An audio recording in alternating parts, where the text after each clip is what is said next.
ಕುಂದಾಪುರದಲ್ಲಿ ದಿವ್ಯ ವಾತಾವರಣದಲ್ಲಿ. ಚಾಪ್ಟರ್ 6 ಮಾತಾಜಿ. ಹೌದು. ನಾನು 5 ಅಂತ ಹೇಳಿದೆ ಅವ್ರಿಗೆ. ಹಾ 5 ಅಂತ ಹೇಳಿದೆ ಮಾತಾಜಿ ಕೇಳಿದಾಗ. ಇಲ್ಲ 6 ಅಂದ್ರೆ ಅದು ಮೊನ್ನೆ ಮುಗ್ದಿದೆ ಮಾತಾಜಿ. ಮಾತಾಜಿ ರೀನಾ ಮಾತಾಜಿ ಚಾಪ್ಟರ್ 6 ಅಂತ ಮಾತಾಜಿ.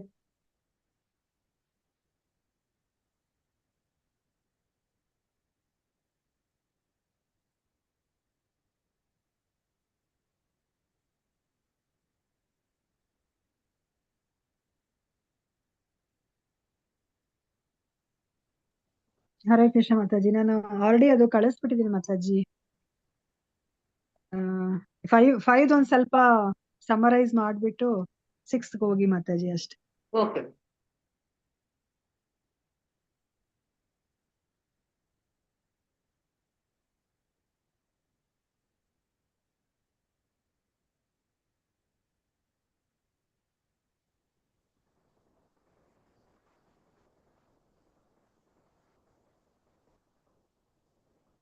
ಮಾತಾಜಿ ಸರಿಕಮಲ ಮಾತಾಜಿ ಪ್ರೇಯರ್ ಮಾಡಿ ಮಾತಾಜಿ.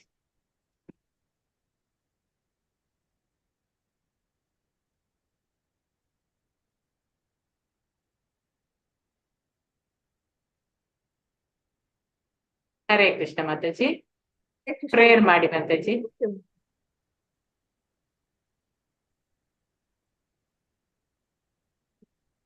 ಮಾತಾಜಿ ಯಾರು ಹೇಳ್ತಾ ಇದ್ದೀರಾ? ಜ್ಞಾನತಿಮಿರಾಂಧಸ್ಯ ಜ್ಞಾನಾಂಜನಶಲಾಕಯಾ ಚಕ್ಷುರುನ್ಮಿಲಿತಂ ಯೇನ ತಸ್ಮೈ ಶ್ರೀ ಗುರುವೇ ನಮಃ.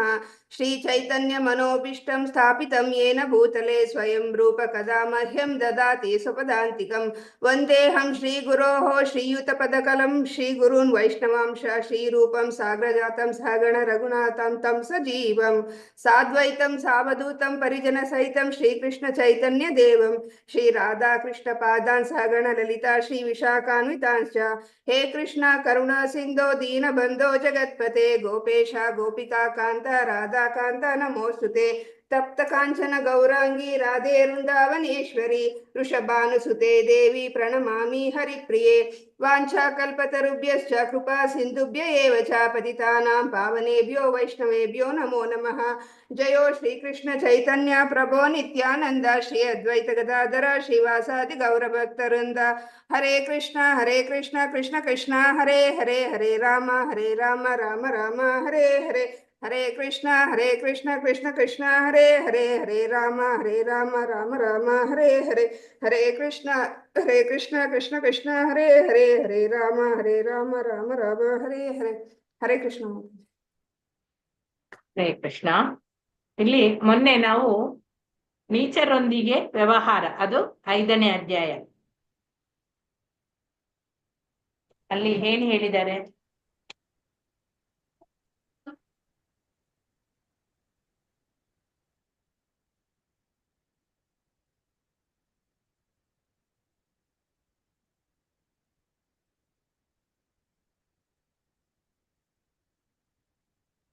ಪ್ರಭುಪಾದರು ಆ ಮುಂಬಯಿಯ ಇಸ್ಕಾನ್ನ ಆ ವಿಗ್ರಹಗಳ ರಕ್ಷಕರಾಗಿ, ತಂದೆಯಾಗಿ ಅಲ್ಲಿ ಕಾರ್ಯನಿರ್ವಹಿಸ್ತಿದ್ರು. ನೆಕ್ಟರ್ ಆಫ್ ಡಿವೋಷನ್ ಆ ಪುಸ್ತಕದಲ್ಲಿ ವರ್ಣಿಸಿದ ಹಾಗೆ ಅವರು ಕೃಷ್ಣನೊಂದಿಗೆ ಮತ್ತೆ ಅವರ ರಕ್ಷಕರಾಗಿ ಅಲ್ಲಿ ಶಾಶ್ವತವಾದ ಸಂಬಂಧವನ್ನು ಅವರು ಹೊಂದಿದ್ರು.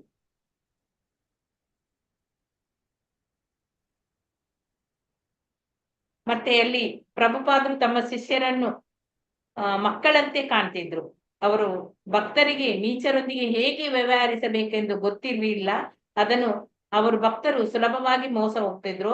ಆದ್ರೆ ಮಗನು ಸುಲಭವಾಗಿ ತಪ್ಪು ಮಾಡುವಂತಾದಾಗ ತಂದೆಯು ತನ್ನ ಕುಟುಂಬದ ರಕ್ಷಣೆಗಾಗಿ ಹೇಗೆ ಚಾಣಕ್ಷನಾಗಿ ಬಲಿಷ್ಠನು ಆಗಬೇಕಾಗ್ತದೆ ಅಂತ ಹೇಳಿ ಭಕ್ತರು ಹಾಗೂ ಕೃಷ್ಣನ ಧರ್ಮ ಸಂಸ್ಥೆಯ ಸಂರಕ್ಷಕರಾಗಿ ಪ್ರಭುಪಾದರು ತಮ್ಮ ಶಿಷ್ಯರು ಆರಾಮವಾಗಿ ಮತ್ತೆ ವಿಲಾಸದಿಂದ ಸಹ ಕೃಷ್ಣನ ಸೇವೆ ಮಾಡಲು ಅನುಕೂಲವಾಗುವಂತಹ ನಿವಾಸವೊಂದನ್ನು ಪಡೆಯಲು ಅವರು ಬಯಸ್ತಾರೆ.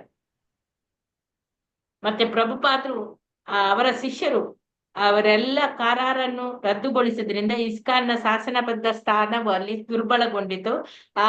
ಆದ್ರೆ ಭಕ್ತರು ಜಮೀನಿನ ಒಡೆತನವನ್ನು ಬಿಟ್ಟು ಕೊಡದಿದ್ರೆ ಅವರ ಸ್ಥಾನ ಅಲ್ಲಿ ಬಲವಾಗಿ ಉಳಿಯುತ್ತಿತ್ತು ಅಂತ ಪ್ರಭುಪಾದರ ನಂಬಿಕೆ ಅಲ್ಲಿ ಇತ್ತು. ಅಲ್ಲಿ ಮುಂಬಯಿಯ ಮೇಯರ್ RK ಗಣತ್ರ ಅವರಿಂದ ಈ ಅತಿಥಿಗಳು ಪ್ರಮುಖ ಅತಿಥಿಗಳಾಗಿದ್ರು ಅವರು. ಅವರಿಂದ ವಾಸ್ತವಿಕ ಪ್ರಾರ್ಥನೆಗಳನ್ನೆಲ್ಲ ಮಾಡಿಸಿದ್ರು. ಭಕ್ತರ ಸಂಘಟನೆ, ಜಾಹೀರಾತು, ಅಡಿಗೆ, ಪ್ರಸಾದ ವಿನಿಯೋಗ ಇದೆಲ್ಲ ಶ್ರೀಲ ಪ್ರಭುಪಾದರ ಪುಸ್ತಕಗಳ ವಿತರಣೆ, ಪ್ರಶ್ನೋತ್ತರ ಮೂಲಕ ಅಲ್ಲಿ ಪ್ರಚಾರ ಮುಂತಾದ ಕೆಲಸಗಳೆಲ್ಲ ಸಕ್ರಿಯವಾಗಿ ನಡೀತಿತ್ತು. ಮತ್ತೆ ಅವರಿಗೆ ಅಲ್ಲಿ ಮಿಸ್ಟರ್ ಎನ್ ಅಂತ ಹೇಳಿ ಒಬ್ಬ ಸಿಗ್ತಾರೆ. ಅವರು ಕ್ರಿಮಿನಲ್ ಮೊಕದ್ದಮೆಯನ್ನು ಹೂಡಿದ್ರು. ನ್ಯಾಯ ಇಲಾಖೆ ಅವರ ಹೊರಗೆ ಆ ವಿಚಾರವನ್ನೆಲ್ಲ ಇತ್ಯರ್ಥಗೊಳಿಸಲು ಬಯಸಿದ್ರು. ಅವರು ಮಿಸ್ಟರ್ ಎನ್ ನ್ಯಾಯವಾಗಿಯೇ ವರ್ತಿಸಿದ್ರು, ಆದ್ರೆ ಸದಾ ಗೌರವಾದರಗಳಿಂದ ನಡೆದುಕೊಳ್ತಿದ್ರು. ಆದ್ರೆ ಅವರ ಮುಗುಳ್ನಗೆ, ಸ್ನೇಹದ ಮಾತುಗಳೆಲ್ಲ ಮತ್ತೆ ಮತ್ತೆ ಬದಲಾಗಿ ಹೋಯಿತು. ಇಬ್ಬರು ಸಹ ಪರಸ್ಪರ ಕನಿಷ್ಠ ಸಭ್ಯತೆಯನ್ನೇ ತೋರಿಸ್ತಾ ಇದ್ರು. ಮಿಸ್ಟರ್ ಎನ್ ಹಿಂದಿಯಲ್ಲಿ ಮಾತನಾಡ್ತಾ ಇದ್ರು. ಪ್ರಭುಪಾದರು ಮತ್ತು ಅವರ ಭಕ್ತರು ಸಿಐಎ ಜೊತೆ ಸಂಬಂಧ ಹೊಂದಿದ್ರು ಅಂತ ಹೇಳಿ ಅವರು ಆರೋಪಿಸಿದ್ರು. ಸೋಮವಾರ ಬರ್ತೇನೆ ಅಂತ ಹೇಳಿ ಮಿಸ್ಟರ್ ಎನ್ ಗಡುಸಾಗಿ ಸ್ವಲ್ಪ ಹೇಳ್ತಾರೆ. 2 ಲಕ್ಷ ರೂಪಾಯಿಗಳನ್ನು ಹಿಂದಿರುಗಿಸಲು ಚೆಕ್ ತರ್ತೇನೆ ಅಂತ ಹೇಳ್ತಾರೆ. ಅಲ್ಲಿ ಸ್ವಲ್ಪ ಮಾತುಕತೆ ಅವರಿಗೆ ಆಗ್ತದೆ. ಆಮೇಲೆ ಜಮೀನನ್ನು ಬಿಟ್ಟು ಬಿಡ್ಲಿ, ಇಷ್ಟ ಇಲ್ಲದಿದ್ರೆ ನಾವು ಹೊರಟು ಹೋಗ್ತೇವೆ, ನಾವು ಮಾಡೋದಕ್ಕೆ ಮುಂಚೆ ಯಾವುದೇ ಕೆಲಸವನ್ನು ಮಾಡೋದಕ್ಕೆ ಮುಂಚೆ ಚೆನ್ನಾಗಿ ಯೋಚಿಸ್ಬೇಕು, ಅದೆಲ್ಲ ಹೇಳ್ತಾರೆ. ಮಿಸ್ಟರ್ ಎನ್ ಆರೋಪಗಳನ್ನೆಲ್ಲ ಸ್ವೀಕರಿಸಿ ಮುಂದುವರಿಸ್ತಾರೆ. ಅವರು ಜಮೀನ ಒಡೆಯರು ನೀವೇ ಅಂತ ಹೇಳ್ತೀರಾ ಅಂತ ಹೇಳಿ ಹೇಳ್ತಾರೆ. ಆಗ ಪ್ರಭುಪಾದ್ರು ಹೇಳ್ತಾರೆ, ನಾವು ಒಡೆಯರೆಂದು ಯಾವಾಗ್ಲೂ ನಾವು ಹಕ್ಕು ಸಾಧಿಸಿಲ್ಲ ಅಂತ ಹೇಳ್ತಾರೆ. ಕೃಷ್ಣನೇ ನಿಜವಾದ ಒಡೆಯ. ಕೃಷ್ಣನು ಈಗಾಗಲೇ ತನ್ನ ಜಾಗದಲ್ಲಿ ಇದ್ದೇನೆ, ನೀವ್ಯಾಕೆ ಇಷ್ಟು ತೊಂದರೆ ಕೊಳ್ತೀರಿ ಅಂತ ಹೇಳಿ ಅಲ್ಲಿ ಒಂದು ಪ್ರಶ್ನೆಯನ್ನು ಕೂಡ ಹಾಕ್ತಾರೆ. ಮತ್ತೆ ಲಾಸ್ಟಿಗೆ ಮಿಸ್ಟರ್ ಎನ್ ತೀವ್ರ ಹೃದಯಾಘಾತಕ್ಕೆ ಒಳಗಾಗಿ ಆಸ್ಪತ್ರೆಗೆ ಸೇರಿದರು. 2 ವಾರಗಳ ನಂತರ ಅವರು ನಿಧನರಾಗ್ತಾರೆ. ಇದು ಪ್ರಭುಪಾದರಿಗೆ ಗೊತ್ತಾಗದಾಗ ಮೊದಲು ಅವರು ಮೌನ ತಾಳಿದ್ರು. ನಂತರ ಅವರು ಆ ದಾನವ ತಂದೆಯಾದ ಹಿರಣ್ಯಕಶಿಪುವಿನ ಆ ಸಾವಿಗೆ ಹೇಗೆ ಸಾವಿನ ಬಳಿಕ ಪ್ರಹ್ಲಾದ ಮಹಾರಾಜ ಹೇಳಿದ ಶ್ಲೋಕವನ್ನಲ್ಲಿ ಉಲ್ಲೇಖಿಸ್ತಾರೆ. ಆಮೇಲೆ ಶ್ರೀಮತಿ ಎನ್ ಅವರು ಕೂಡ ಕಾನೂನು ವಿಚಾರದಲ್ಲಿ ತಮ್ಮ ಪತಿಯಷ್ಟು ಚಾಣಾಕ್ಷರಲ್ಲದಿದ್ರು ಹೋರಾಟವನ್ನು ಅವರು ಮುಂದುವರಿಸ್ತಾ ಇದ್ರು.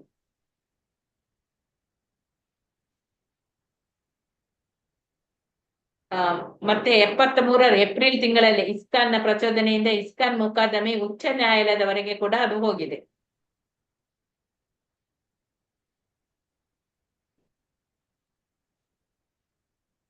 ಆಮೇಲೆ ಅಲ್ಲಿ ಮಾನಸ್ವಿ ಎಂಬ ಭಕ್ತೆ ದೂರವಾಣಿ ಇದ್ದಲ್ಲಿಗೆ ಓಡಿ ಮಹಾದೇವಿಯ ಅವರಿಗೆ ಸುದ್ದಿಯನ್ನು ತಿಳಿಸ್ತಾಳೆ. ಪ್ರಭುಪಾದರದು ಇದು ಅಲ್ಲಿದ್ದು ಜಗಳದೆಲ್ಲ ವಿಷಯ ಕಾಣ್ಬೇಕು. ಇದು ಅಲ್ಲ, ವಿದ್ವಾಂಸಕರು ಏಣಿಗಳನ್ನು ಹಾಕಿ ಮೇಲೆ ಹತ್ತಿ ದೇವಾಲಯದ ಆಧಾರದ ಚಾವಣಿಯನ್ನು ಅದನ್ನೆಲ್ಲ ಒಡೆಯುವುದು ವಿಷಯವನ್ನು, ಆಧಾರ ಸ್ತಂಭಗಳನ್ನು ಕತ್ತರಿಸುವುದು, ಕೀರ್ತನ ಮಂದಿರದ ಕಬ್ಬಿಣದ ಆಧಾರ ಸ್ತಂಭಗಳನ್ನೆಲ್ಲ ಉರುಳಿಸಿ ಬಿದ್ದದು, ಅದು ರಾಧಾ ರಾಸ ವಿಹಾರಿ ಆ ವಿಗ್ರಹಗಳಿದ್ದ ಗರ್ಭಗುಡಿಯ ಕಡೆಗೆ ಮುನ್ನಡೆಯುವುದು, ಇದನ್ನೆಲ್ಲ ಅಲ್ಲಿ ಹೇಳ್ತಾರೆ.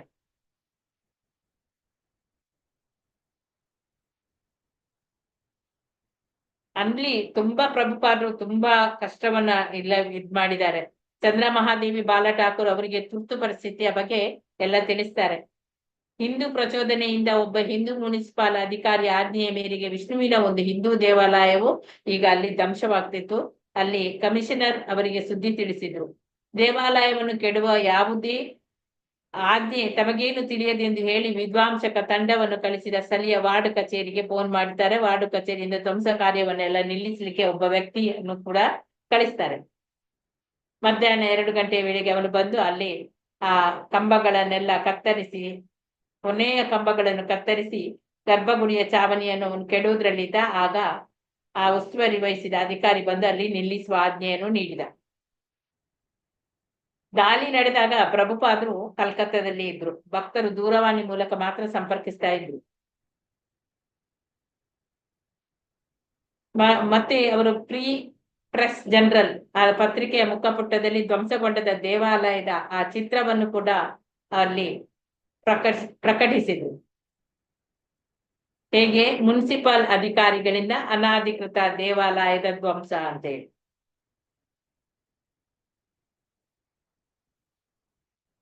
ಶ್ರೀಮತಿ ಎನ್ ಮತ್ತು ಆಕೆ ವಕೀಲರ ಯೋಜನೆಯು ಅವರಿಗೆ ತಿರುಗೇಟು ಕೊಟ್ಟಿತು. ತಾವು ಕೇವಲ ಬೆರಳೆಣಿಕೆಯಷ್ಟು ಯಾವ ವಿದೇಶಿಯರೊಂದಿಗೆ ವ್ಯವಹರಿಸುತ್ತಿದ್ದೇವೆಂದು ಅವರು ಭಾವಿಸಿದ್ರು. ಆದ್ರೆ ತಾವು ಮುಂಬಯಿಯ ಅನೇಕ ಪ್ರಭುಪಾದರ ನಾಗರಿಕರನ್ನು ಎದುರಿಸಬೇಕಾಗಿ ಅವರಿಗೆ ಬಂತು. ಪ್ರಭುಶಾಲಿ ಪ್ರಭಾವಶಾಲಿ ನಾಗರಿಕರನ್ನ ಅವರು ಎದುರಿಸಬೇಕಾಗಿ ಬಂತು. ಆಮೇಲೆ ದೇವಾಲಯದ ಪುನರ್ ನಿರ್ಮಾಣಕ್ಕೆ ವಾಸ್ತವವಾಗಿ ಅನುಮತಿ ಇಲ್ಲದಿದ್ರೂ ಅದನ್ನು ತಡೆಯಲು ಯಾವುದೇ ಕಾನೂನು ಇಲ್ಲವೆಂದು ಭಕ್ತರಲ್ಲಿ ತರ್ಕ ಮಾಡ್ತಾರೆ. ಈ ಎಲ್ಲ ವಿಷಯ ಪ್ರಭುಪಾದರಿಗೆ ಸುದ್ದಿ ತಿಳಿದಾಗ ಸಂಪೂರ್ಣ ವಿಜಯ ಅಂತ ಹೇಳಿ ಅವರಲ್ಲಿ ಪರಿಗಣಿಸ್ತಾರೆ. ಲಾಸ್ಟಿಗೆ ಅಂದ್ರೆ ಆ ದೇವಾಲಯ ಪುನರ್ ನಿರ್ಮಾಣಕ್ಕೆ ಏನೆಲ್ಲ ಮಾಡಿದ್ದು ಭಕ್ತರು ನೋಡಿ. ನ್ಯಾಯಾಧೀಶ ನಯನ್ ಅವರು ಭಕ್ತರ ವಿರುದ್ಧ ತೀರ್ಪು ನೀಡಿದ್ರೆ ಅನಂತರ ಪುನರ್ ನಿರ್ಮಾಣ ಅಲ್ಲಿ ದುಸ್ತರವಾಗ್ತಿತ್ತು. ಆದ್ರಿಂದ ವಾರಾಂತ್ಯದ ಸಮಯವನ್ನು ಪುನರ್ ನಿರ್ಮಾಣಕ್ಕೆ ಬಳಸಿಕೊಳ್ಳಲು ಭಕ್ತರು ಈಗ ನಿರ್ಧರಿಸಿಬಿಟ್ರು. ಹಿಂದಿನ ಗುತ್ತಿಗೆದಾರರಾಗಿದ್ದ ಶ್ರೀಲಾಲ್ ಅವರ ನಿರ್ಮಾಣಕ್ಕೆ ಬೇಕಾದ ಇಟ್ಟಿಗೆ, ಗಾರೆ ಅದನ್ನೆಲ್ಲ ತಂದುಕೊಳ್ಳಲಿಕ್ಕೆ ಅವರು ನೆರವಾಗ್ತಾರೆ.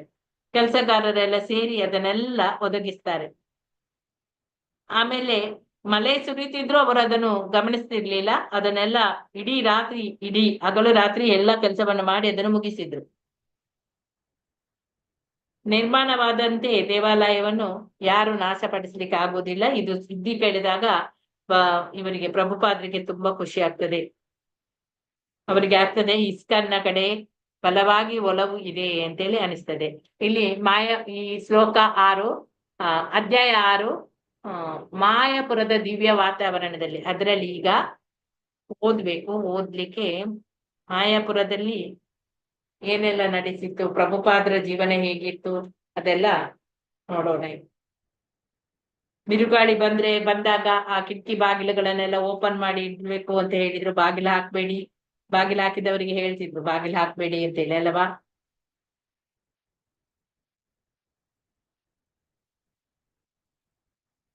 ಮತ್ತೆ ಅವರಿಗೆ ಒಂದ್ಸಲ ರಕ್ತ ಭೇದಿ ಆಗಿತ್ತು. ಆಗ ಅವರು ಬಿಸಿ ಪೂರಿ ಮತ್ತೆ ಪಟಾಲ ತಯಾರಿಸ್ಲಿಕ್ಕೆ ಹೇಳ್ತಾರೆ. ಅದು ಸೋರೆಕಾಯಿ, ಅದು ಏನೋ ಒಂದು ಕಾಯಿ,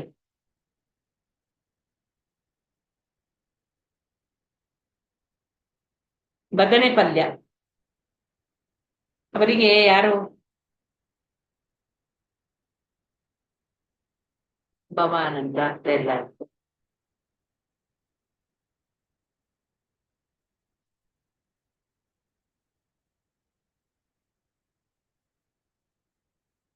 ಪೂರಿ ಮತ್ತೆ ಪಟಾಲ, ಬಂಗಾಳಿದು ಪಟಾಲ ಅಂತ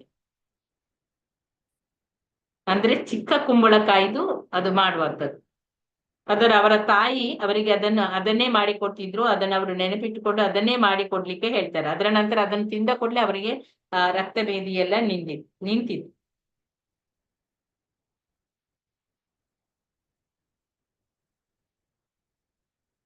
ಇಲ್ಲಿ ನೆಕ್ಸ್ಟ್ ಲಂಡನ್ ಜುಲೈ 7, 1973.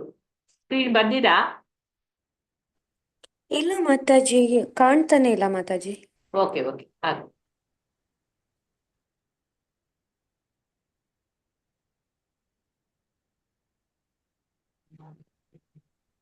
ಬಂದಿದೆ ಮಾತಾಜಿ. ಇವಾಗ ಕಾಣ್ತಿದೆ ಮಾತಾಜಿ. ಓಕೆ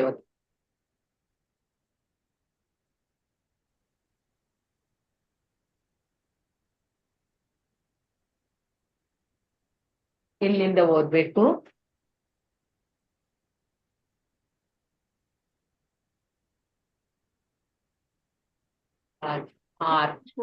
ಅಲ್ಲಿಂದ ಓದ್ಬೇಕಾ ಮಾತಾಜಿ? ಓಕೆ, ಒಂದು ಇನ್ನು ಕೆಲವರು ಬರುವವರು ಇದ್ದಾರಲ್ಲ. ಪೇಜ್ ನಂಬರ್ ಎಷ್ಟು ಮಾತಾಜಿ? 190.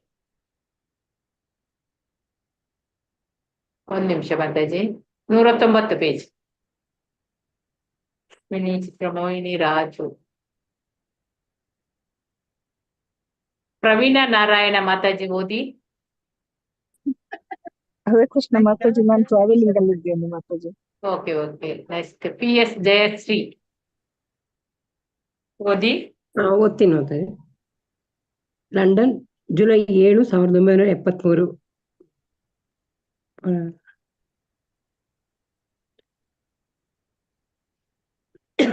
ರಥಯಾತ್ರೆಯ ದಿನ ಪ್ರಭುಪಾದರು ದೇವಾಲಯದೊಳಗೆ ಬರುವುದನ್ನು ನಾನು ಕಂಡೆ. ಅವರು ನಿಶ್ಶಕ್ತರಾಗಿದ್ದರು. ನನಗೆ ನಿಜಕ್ಕೂ ಆಶ್ಚರ್ಯವಾಯಿತು. ಆದರೆ ಅವರ ಶಕ್ತಿ ಆಧ್ಯಾತ್ಮಿಕವಾದದ್ದೆಂದು ನಾನು ಗ್ರಹಿಸಬಲ್ಲನಾಗಿದ್ದೆ. ಹರೇ ಕೃಷ್ಣ ಮಾತಾಜಿ. ಇನ್ನೊಬ್ರು ಯಾರಾದ್ರೂ ಇದ್ದಾರ ನೋಡುವ. ಮಾತಾಜಿ ಅಲ್ಲ, ನಾನೇ ಇವ್ರು- ಓದ್ತೀನಿ ಮಾತಾಜಿ. ಹರೇ ಕೃಷ್ಣ ಮಾತಾಜಿ, ನಾನೇ ಓದ್ತೀನಿ. ಓದ್ತೀರಾ? ಓಕೆ. ಓಕೆ ಮಾತಾಜಿ. ಧ್ರುವನಾಥ. ಮೆರವಣಿಗೆಯ ಜಾಗದಲ್ಲಿ ಅದು ಪ್ರಾರಂಭವಾಗಲಿದ್ದ ಅಮೃತಶಿಲೆಯ ಕಮಾನಿನ ಬಳಿ ಶ್ರೀಲ ಪ್ರಭುಪಾದರನ್ನು ಎದುರುಗೊಳ್ಳಲು ನಾವು ಕಾಯುತ್ತಿದ್ದೆವು. ವ್ಯಾಸಾಸನವನ್ನು ಸೊಗಸಾಗಿ ಅಲಂಕರಿಸಲಾಗಿತ್ತು. ಪ್ರಭುಪಾದರು ಇತರ ರಥಯಾತ್ರೆಗಳಲ್ಲಿ ಮಾಡಿದಂತೆ ರಥದಲ್ಲಿ ತಮ್ಮ ವ್ಯಾಸಾಸನದ ಮೇಲೆ ಕುಳಿತು ಸವಾರಿ ಬರುತ್ತಾರೆಂದು ನಾವು ನಿರೀಕ್ಷಿಸಿದ್ದೆವು. ಆದರೆ ಪ್ರಭುಪಾದರು ಅಲ್ಲಿಗೆ ಬಂದಾಗ ತಾವು ವ್ಯಾಸಾಸನದಲ್ಲಿ ಕೂರುವುದಿಲ್ಲವೆಂದು ನರ್ತಿಸುತ್ತಾ ಮೆರವಣಿಗೆಯ ಮುಂದಾಳುತನವನ್ನು ವಹಿಸಿ ಅದನ್ನು ಮುನ್ನಡೆಸುವುದಾಗಿ ಹೇಳಿದಾಗ ನಮಗೆ ಆಶ್ಚರ್ಯ ಮತ್ತು ಸಂತೋಷ ಉಂಟಾದವು. ಯೋಗೇಶ್ವರ. ಪ್ರಭುಪಾದರು ರಥವೇರಿ ತಮ್ಮ ವ್ಯಾಸಾಸನದಲ್ಲಿ ಕೂರಲು ಅನುವಾಗುವಂತೆ ಭಕ್ತರು ಮೆಟ್ಟಿಲುಗಳನ್ನು ತಂದರು. ಆದರೆ ಪ್ರಭುಪಾದರು ಅದನ್ನು ನಿರಾಕರಿಸಿ ನರ್ತನದ ನೇತೃತ್ವ ವಹಿಸಿ ರಥಗಳೊಂದಿಗೆ ನಡೆಯತೊಡಗಿದರು. ಧೀರಶಾಂತ. ನನ್ನ ಕಾಲಿನ ಮಣಿಕಟ್ಟು ಉಳುಕಿತ್ತು, ನನಗೆ ನಡೆಯಲು ಆಗುತ್ತಿರಲಿಲ್ಲ. ಆದ್ದರಿಂದ ನಾನು ರಥದಲ್ಲಿ ಕುಳಿತು ಬರುತ್ತಿದ್ದೆ. ಹೀಗಾಗಿ ಪ್ರಭುಪಾದರು ನನಗೆ ಚೆನ್ನಾಗಿ ಕಾಣುತ್ತಿದ್ದರು. ರೇವತಿ ನಂದನ ಮಹಾರಾಜರು ರಥದಲ್ಲಿ ಕುಳಿತು ಮೈಕಿನಲ್ಲಿ ಕೀರ್ತನೆ ಮಾಡುತ್ತಿದ್ದರು. ಆದರೆ ಮೆರವಣಿಗೆ ಶುರುವಾದ ಸುಮಾರು 15 ನಿಮಿಷಗಳ ಬಳಿಕ ಪ್ರಭುಪಾದರು ಅವನಿಗೆ ಮತ್ತು ರಥದ ಮೇಲಿದ್ದ ಇತರರಿಗೆ ಕೆಳಗಿಳಿದು ಬಂದು ತಮ್ಮೊಂದಿಗೆ ಕೀರ್ತನೆಯನ್ನು ಬೀದಿಯಲ್ಲಿ ಮುನ್ನಡೆಸಬೇಕೆಂದು ಭಕ್ತರೊಂದಿಗೆ ಹೇಳಿ ಕಳಿಸಿದರು. ರೇವತಿ ನಂದನ. ರಥದ ಮೇಲಿದ್ದ ತಮ್ಮ ವ್ಯಾಸಾಸನವನ್ನು ಕಂಡಾಗ ಪ್ರಭುಪಾದರು ಹೇಳಿದರು, ಬೇಡ, ನಾನು ಕೇವಲ ಭಕ್ತ, ನಾನು ಮೆರವಣಿಗೆಯಲ್ಲಿ ನಡೆದು ಬರುತ್ತೇನೆ.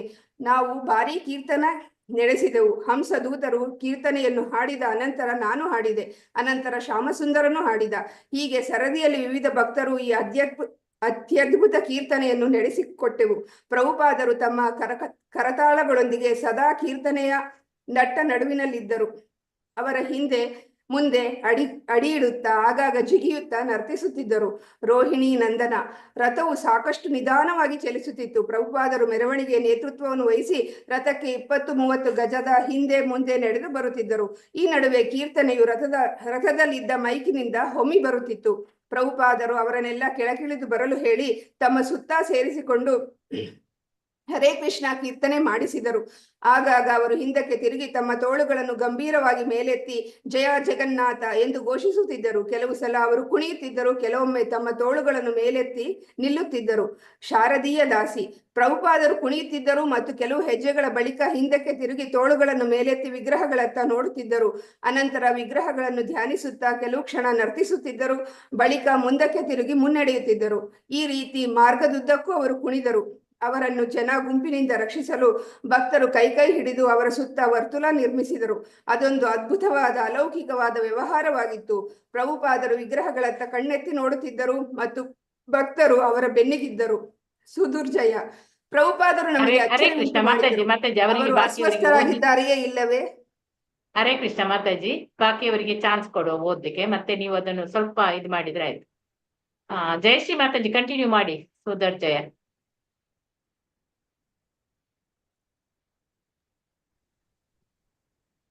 ಪ್ರಭುಪಾದರು ನಮಗೆ ಆಶ್ಚರ್ಯ ಉಂಟು ಮಾಡಿದರು. ಅವರು ಅಸ್ವಸ್ಥರಾಗಿಯೇ ಇಲ್ಲವೇ? ಅವರಿಗೆ ನಿಶಕ್ತಿ, ತಲೆ ಸುತ್ತುವಿಕೆ ಇವೆಯೇ ಇಲ್ಲವೇ? ನಮಗೊಂದು ತಿಳಿಯಲಿಲ್ಲ. ಕೆಲವೊಮ್ಮೆ ಅವರು ತುಂಬಾ ಅಸ್ವಸ್ಥರೆಂದು ತೋರುತ್ತಿದ್ದರು. ಕೆಲವೊಮ್ಮೆ 18 ವರ್ಷದ ಯುವಕರಂತೆ ಕಾಣುತ್ತಿದ್ದರು. ಅವರು ನಮ್ಮನ್ನು ಚಕಿತರನ್ನಾಗಿಸುತ್ತಿದ್ದರು.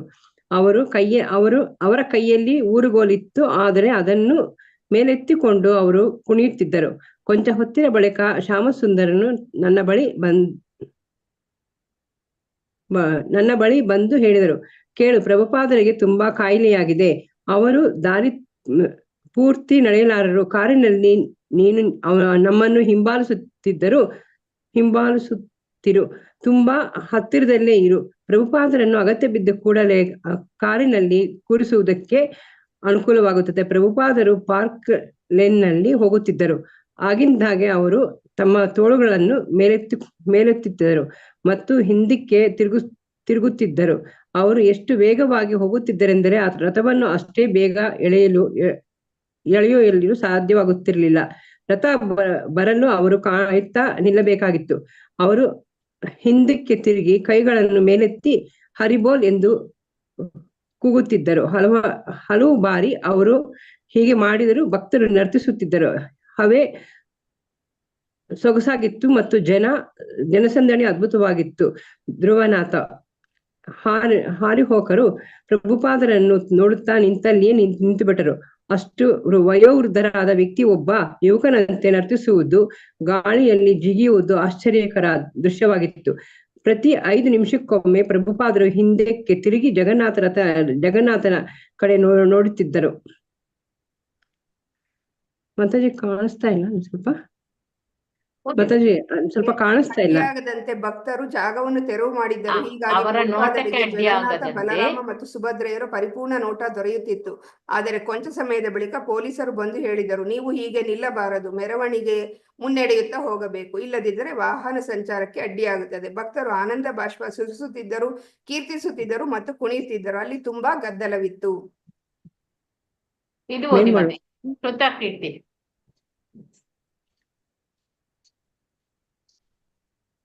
ಓದಿ ಮಾತಾಜಿ. ಶ್ರುತಕೀರ್ತಿ. ಪ್ರಭುಪಾದರು ನರ್ತಿಸುತ್ತಿದ್ದಾಗ ಪೊಲೀಸರು ಮತ್ತೆ ಮತ್ತೆ ಬಂದು ಮುಖಂಡರಾಗಿ ಹುಡುಕುತ್ತಿದ್ದರು. ಕೊನೆಗೆ ಅವರು ನನ್ನ ಬಳಿ ಬಂದು ಹೇಳಿದರು, ನಿಮ್ಮ ಮುಖಂಡನಿಗೆ ಕೂರಲು ನೀವು ಹೇಳಬೇಕು. ಆತನಿಂದ ತುಂಬಾ ತೊಂದರೆಯಾಗುತ್ತಿದೆ. ಎಲ್ಲರೂ ಉದ್ರಿಕ್ತರಾಗುತ್ತಿದ್ದಾರೆ. ಜನಸಂದಣಿಯನ್ನು ನಿಯಂತ್ರಿಸಲು ನಮಗಾಗುತ್ತಿಲ್ಲ. ನಾನು ಆದರೆ ಪ್ರಭುಪಾದರಿಗೆ ಏನೂ ಹೇಳಲು ಹೋಗಲಿಲ್ಲ. ಪೊಲೀಸರು ಮತ್ತೆ ಬಂದು ರಥದ ಹೇಳಿದರು. ಪೊಲೀಸರು ಮತ್ತೆ ಬಂದು ನನಗೆ ಹೇಳಿದರು, ಅವರಿಗೆ ಕುಳಿತುಕೊಳ್ಳಲು ನೀವು ಹೇಳಲೇಬೇಕು. ನಾನು ಆಗಲಿ ಎಂದು ಹೇಳಿ ಪ್ರಭುಪಾದರು ಭುಜ ತಟ್ಟಿದರು. ಅವರು ಇಡೀ ದಿವ್ಯಾನಂದದಲ್ಲಿದ್ದರು. ರಥದ ಮುಂದೆ ನರ್ತಿಸುತ್ತಾ ಎಲ್ಲರಿಗೂ ನರ್ತಿಸಲು ಉತ್ತೇಜಿಸುತ್ತಿದ್ದರು. ತಮ್ಮ ಕೈಗಳಿಂದ ಸಂಜ್ಞೆ ಮಾಡುತ್ತಾ ನರ್ತನ ಮುಂದುವರಿಸಲು ಭಕ್ತರಿಗೆ ಸೂಚಿಸುತ್ತಿದ್ದರು. ಉತ್ಸಾಹ ಕುಗ್ಗದಂತೆ ಅವರು ನೋಡಿಕೊಳ್ಳುತ್ತಿದ್ದರು. ಅವರಿಗೆ ನಾನು ಹೇಳಿದೆ, ಪ್ರಭುಪಾದರೆ ನೀವು ಕುಳಿತುಕೊಳ್ಳಬೇಕೆಂದು ಪೊಲೀಸರು ಹೇಳುತ್ತಿದ್ದಾರೆ. ನೀವು ಮೆರವಣಿಗೆಯಲ್ಲಿ ಗೊಂದಲವನ್ನು ಉಂಟು ಮಾಡುತ್ತಿದ್ದರೆಂದು ಅವರು ದೂರುತ್ತಿದ್ದಾರೆ. ಪ್ರಭುಪಾದರು ನನ್ನತ್ತ ನೋಡಿದರು. ಆದರೆ ನನ್ನ ಮಾತುಗಳು ಅವರ ಮೇಲೆ ಯಾವುದೇ ಪ್ರಭಾವ ಬೀಳದಂತೆ ತೋರಲಿಲ್ಲ. ಅದನ್ನು ಸಂಪೂರ್ಣ ನಿರ್ಲಕ್ಷಿಸಿ ಅವರು ಕುಣಿತವನ್ನು ಮುಂದುವರಿಸಿದರು. ಪೊಲೀಸರಿಗೆ ಏನು ಮಾಡಲು ಸಾಧ್ಯವಾಗಲಿಲ್ಲ. ಪ್ರಭುಪಾದರು ಕುಣಿತ ನಿಲ್ಲಲಿಲ್ಲ. ಅವರಿಗೆ ನೇರವಾಗಿ ಹೇಳುವ ಧೈರ್ಯ ಪೊಲೀಸರಿಗಿರ್ಲಿಲ್ಲ. ಹರೇ ಕೃಷ್ಣ ಮಾತಾಜಿ, ಧನ್ಯವಾದಗಳು ಮಾತಾಜಿ. ಪಾರ್ವತಮ್ಮ ಮಾತಾಜಿ ಓದಿ. ಹರೇ ಕೃಷ್ಣ. ಹರೇ ಕೃಷ್ಣ ಮಾತಾಜಿ, ಓದ್ತೀನಿ ಮಾತಾಜಿ. ಇದೇನು ಸರಿಯಾಗಿ ಬಂದಿಲ್ಲಲ್ಲ ಮನಂದ್ರಾಗ, ನೋಡ್ಬಾ ಸ್ವಲ್ಪ. ಏನಾಯ್ತು? ಪರವಿದ ಅಲ್ಲಿಂದ ಅಲ್ವಾ ಮಾತಾಜಿ? ಹೌದೌದು, ಅಲ್ಲಿಂದ. ಮೆರವಣಿಗೆಯ ದಾರಿಯುದ್ದಕ್ಕೂ ನಾನು ಬ್ಯಾಕ್ ಟು ಗಾಡೆಡ್ ಪತ್ರಿಕೆಯನ್ನು ವಿತರಣೆ ಮಾಡುತ್ತಿದ್ದೆ. ನಾನು ಬಳಲಿದ್ದೆ. ಮೆರವಣಿಗೆಯ ಜೊತೆ ಮುನ್ನಡೆಯಲು ನನಗೆ ತುಂಬಾ ಕಷ್ಟವಾಯಿತು. ಆದರೆ ಪ್ರಭುಪಾದರು ಅಲ್ಲಿದ್ದರು. ಯುವಕನಂತೆ ನರ್ತಿಸುತ್ತಿದ್ದರು. ಅವರ ಆಧ್ಯಾತ್ಮಿಕ ಶಕ್ತಿಯನ್ನು ಕಂಡು ನಾನು ಆಶ್ಚರ್ಯಗೊಂಡೆ. ಧ್ರುವನಾಥ. ನಾನು ಪಿಕಾಡಿಲ್ಲಿ ಸರ್ಕಸ್ ತಲುಪಿದಾಗ ಪ್ರಭುಪಾದರು ಹಠಾತ್ತನೆ ಇಡೀ ಮೆರವಣಿಗೆಯನ್ನು ತಡೆದು ನಿಲ್ಲಿಸಿದರು. ಪಿಕಾಡಿಲ್ಲಿ ಸರ್ಕಸ್ ಎಂದಿನಂತೆ ಜನಸಂದಣಿಯಿಂದ ಇಡಿಕಿರಿದಿತ್ತು. 3 ನಿಮಿಷಗಳಷ್ಟು ಕಾಲ ಪ್ರಭುಪಾದರು ಮೆರವಣಿಗೆಯನ್ನು ಅಲ್ಲಿ ನಿಲ್ಲಿಸಿ ಭಕ್ತರಿಂದ ಸುತ್ತುವರಿಯಲ್ಪಟ್ಟು ನರ್ತಿಸಿದರು. ರೋಹಿಣಿ ನಂದನ. ನಾನು ಪಿಕಾಡಿಲ್ಲಿ ಸರ್ಕಸ್ ತಲುಪಿದಾಗ ಪ್ರಭುಪಾದರು ನಿಜಕ್ಕೂ ನರ್ತಿಸಿದರು. ಅವರು ನೆಲದಿಂದ ಮೇಲಕ್ಕೆ ನೆಗೆಯುತ್ತಿದ್ದರು. ರಥವನ್ನು ನಿಲ್ಲಿಸಲಾಯಿತು. ಅದು ವಾಸ್ತವದಲ್ಲಿ ಚೈತನ್ಯ ಚರಿತಾಮೃತದಲ್ಲಿ ವರ್ಣಿಸಲಾದ ಚೈತನ್ಯ ಮಹಾಪ್ರಭುಗಳ ನೇತೃತ್ವದಲ್ಲಿ ನಡೆದ ರಥಯಾತ್ರೆಯ ಮೆರವಣಿಗೆಯನ್ನು ಹೋಲುತ್ತಿತ್ತು. ರಥ ನಿಂತಿದ್ದರಿಂದ ಅದು ಮತ್ತೆ ತಮ್ಮ ಬಳಿ ಬರುವ ತನಕ ಪ್ರಭುಪಾದರು ಕಾದರು.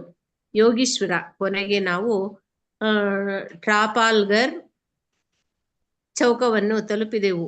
ಅಲ್ಲಿದ್ದ ದೊಡ್ಡ ಡೇರೆ ಮತ್ತು ಭಕ್ತರು ಮಾಡಿದ್ದ ಇತರ ವ್ಯವಸ್ಥೆಗಳನ್ನು ಕಂಡಾಗ ಪ್ರಭುಪಾದರು ಮತ್ತೆ ತಮ್ಮ ಕೈಗಳನ್ನು ಮೇಲೆತ್ತಿದರು. ಮೆರವಣಿಗೆಯ ಮಾರ್ಗದುದ್ದಕ್ಕೂ ಅವರು ಕುಣಿದಿದ್ದರು ಮತ್ತು ನಡೆದಿದ್ದರು. ಹೈಡ್ ಪಾರ್ಕ್ನಿಂದ ಟ್ರಾಫಲ್ಗರ್ ಚೌಕದವರೆಗೂ ಕನಿಷ್ಠ 1 ಗಂಟೆಯ ಕಾಲ ಅವರು ಕುಣಿದಿದ್ದರು ಮತ್ತು ನಡೆದಿದ್ದರು. ರೋಹಿಣಿ ನಂದನ. ಟ್ರಾಫಲ್ಗರ್ ಚೌಕಕ್ಕೆ ಬಂದಾಗ ಪ್ರಭುಪಾದರು ಕೂಡಲೇ ನೆಲ್ಸನ್ ಕಾಲಮ್ಮಿನ ಕಟ್ಟೆಯ ಮೇಲೆ ಸಣ್ಣ ವ್ಯಾಸಾಸನದಲ್ಲಿ ಕುಳಿತು ಕೃಷ್ಣನ ಪುಣ್ಯ ನಾಮದ ಬಗ್ಗೆ ಒಂದು ಪ್ರವಚನ ನೀಡಿದರು. ಹೀಗೆ ನೀಡಿದ್ದು ಅಷ್ಟೆಲ್ಲ ಸುದೀರ್ಘ ಕುಣಿದಾಟ ನಡೆದಾಟ ಮುಗಿದ ಮರುಗಳಿಗೆ ಮಾರನೇ ದಿನ ದಿನಪತ್ರಿಕೆಗಳಲ್ಲಿ ಉತ್ಸವದ ಬಗ್ಗೆ ಸದಭಿಪ್ರಾಯದ ವರದಿಗಳು ಪ್ರಕಟವಾದವು. ಪ್ರಭುಪಾದರು ಅದರ ಬಗ್ಗೆ ಲಾಸ್ ಏಂಜಲೀಸ್ನ ಶಿಷ್ಯನೊಬ್ಬನಿಗೆ ಬರೆದರು. ನಿನಗೊಂದು ಸಂತಸದ ಸುದ್ದಿ, ಲಂಡನ್ನಿನಲ್ಲಿ ರಥಯಾತ್ರೆಯು ತುಂಬಾ ಯಶಸ್ವಿಯಾಯಿತು.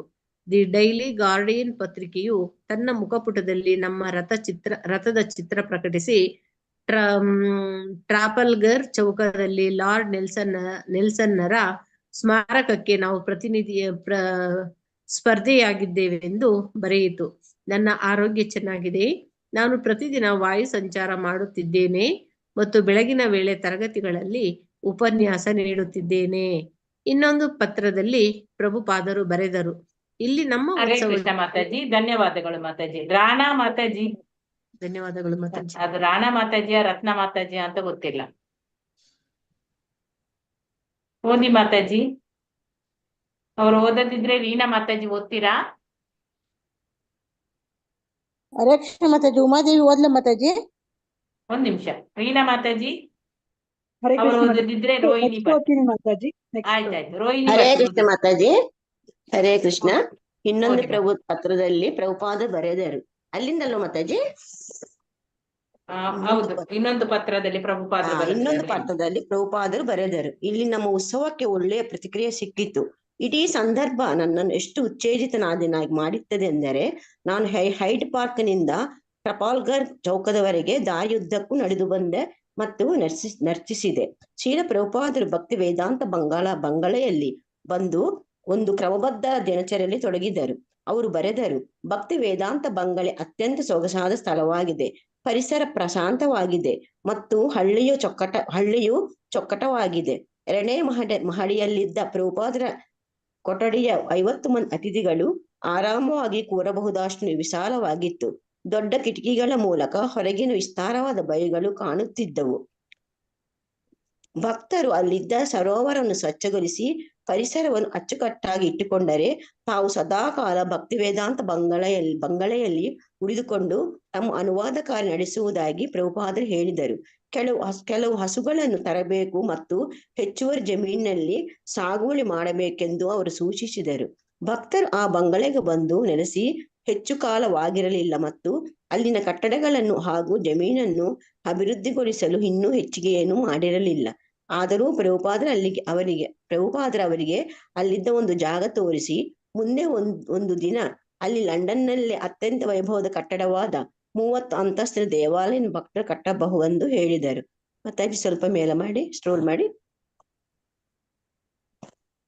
ತಾವು ಕನಿಷ್ಠ 2 ತಿಂಗಳಾದರೂ ಇಲ್ಲಿದ್ದು ಜನ್ಮಾಷ್ಟಮಿಯ ದಿನ ರಾಧಾಕೃಷ್ಣ ವಿಗ್ರಹವನ್ನು ಪ್ರತಿಷ್ಠಾಪಿಸಲು ಹಾಗೂ ದೇವಾಲಯದ ಕೊರಟಿ ಮತ್ತು ಗರ್ಭಗೃಹದ ನಿರ್ಮಾಣದ ಉಸ್ತುವಾರಿ ವಹಿಸಿಕೊಳ್ಳಲು ಬಯಸುವುದಾಗಿ ಅವರು ಸೂಚಿಸಿದರು. ಪ್ರತಿ ಬೆಳಿಗ್ಗೆ ಸುಮಾರು 6 ಗಂಟೆಯ ಸಮಯದಲ್ಲಿ ಪ್ರಭುಪಾದರು 1 ಗಂಟೆಯ ವಾಯುವಿಹಾರಕ್ಕಾಗಿ ಬಂಗಲೆಯನ್ನು ಬಿಡುತ್ತಿದ್ದರು. ಯಾರು ಬೇಕಾದರೂ ಅವರೊಂದಿಗೆ ಹೋಗಬಹುದಾದಿತ್ತು. ಕೆಲವು ಸಲ ಸುಮಾರು 20 ಮಂದಿ ಭಕ್ತರು ಅವರ ಹಿಂದೆ ಹೋಗುತ್ತಿದ್ದರು ಮತ್ತು ಅವರ ಮಾತುಗಳನ್ನು ಆಲಿಸುತ್ತಿದ್ದರು. ದಿಗಂತಗಳ ನೋಡುತ್ತಾ ಅವರು ಲೆಚ್ಮೋರ್ ಹಿತ್ ತಮಗೆ ವೃಂದಾವನವನ್ನು ನೆನಪಿಸುತ್ತಿದೆ ಎಂದು ಹೇಳಿದರು. ಪ್ರಭುಪಾದರು ರೌಂಡ್ ಬುಷ್ ಎಂಬ ಸ್ಥಳದ ತನಕ ನಡೆದು ಹೋಗಿ ಅಲ್ಲಿದ್ದ ಗೋಧಿ ಹೊಲವನ್ನು ದಾಟಿ ಸುತ್ತಾಡಿ ಕೊನೆಗೆ ಲೆಚ್ಮೋರ್ ಹಿತ್ಗೆ ಹಿಂದಿರುಗಿ ಅಲ್ಲಿಂದ ಬಂಗಲೆಗೆ ಬರುತ್ತಿದ್ದರು. ಒಬ್ಬ ಸ್ಥಳೀಯ ಪೊಲೀಸ್ನವನು ಭಕ್ತರಿಗೆ ಗೆಳೆಯನಾಗಿದ್ದನು ಮತ್ತು ಪ್ರತಿದಿನ ಪ್ರಭುಪಾದರೊಂದಿಗೆ ಶುಭ ಹಾರೈಕೆಗಳು ವಿನಿಮಯ ಮಾಡಿಕೊಳ್ಳುತ್ತಿದ್ದನು. ಆ ಪುಟ್ಟ ಹಳ್ಳಿಯ ನೈರ್ಮಲ್ಯವು ಪ್ರಭುಪಾದರಿಗೆ ತುಂಬಾ ಇಷ್ಟವಾಗಿತ್ತು. ಬಂಗಲೆಯ ನೆಲದ ಮೇಲೆ ಒಂದಿಷ್ಟು ಕಸ ಕಂಡರೂ ಅವರು ಭಕ್ತರಿಗೆ ಅದನ್ನು ತೋರಿಸುತ್ತಿದ್ದರು ಮತ್ತು ಆ ಹಳ್ಳಿಯು ಅಮೆರಿಕದ ಪಟ್ಟಣಗಳಿಗಿಂತ ಹೆಚ್ಚು ಚೊಕ್ಕಟವಾಗಿದೆ ಎಂದು ಹೇಳುತ್ತಿದ್ದರು. ಹರೇ ಕೃಷ್ಣ ಮಾತಾಜಿ. ಧನ್ಯವಾದಗಳು ಮಾತಾಜಿ.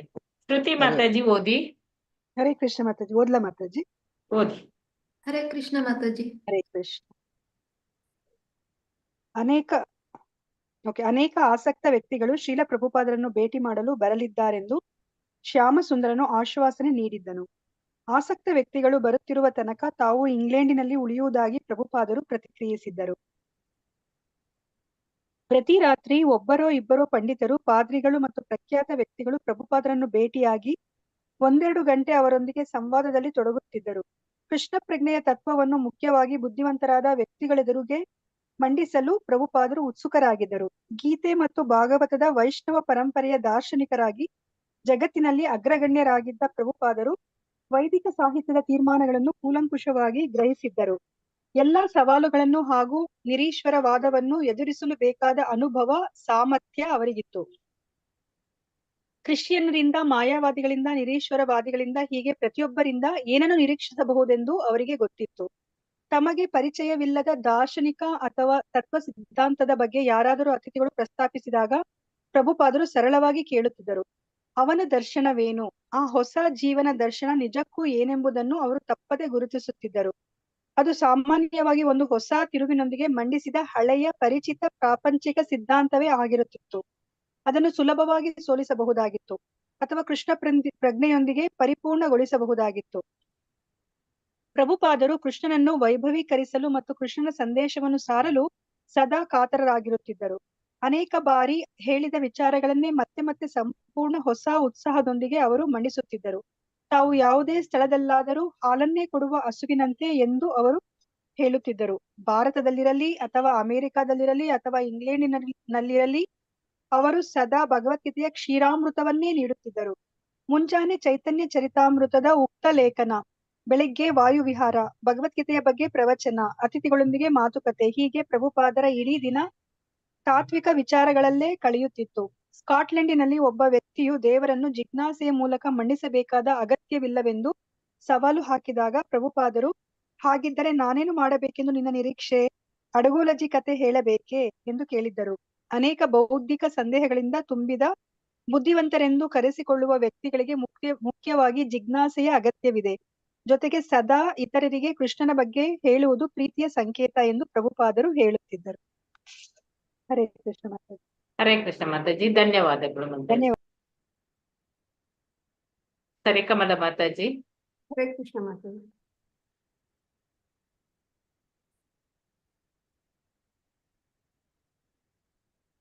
ಅಂದ್ರೆ ಇಲ್ಲಿ ಪ್ರಭುಪಾದರು ಲಂಡನಿಗೆ ಹೋಗಕ್ ಮುಂಚೆ ಅವರಿಗೆ ತುಂಬಾ ಹುಷಾರಿರಲ್ಲ. ಅಲ್ಲಿಂದ ಆ ತರ ಹುಷಾರಿರ್ಲಿಲ್ಲ ಅಂದ್ರೆ ಲಂಡನ್ನಿಂದ ಅವರಿಗೆ ಅವರ ಮಿತ್ರರೊಬ್ರು ಪತ್ರ ಬರೀತಾರೆ.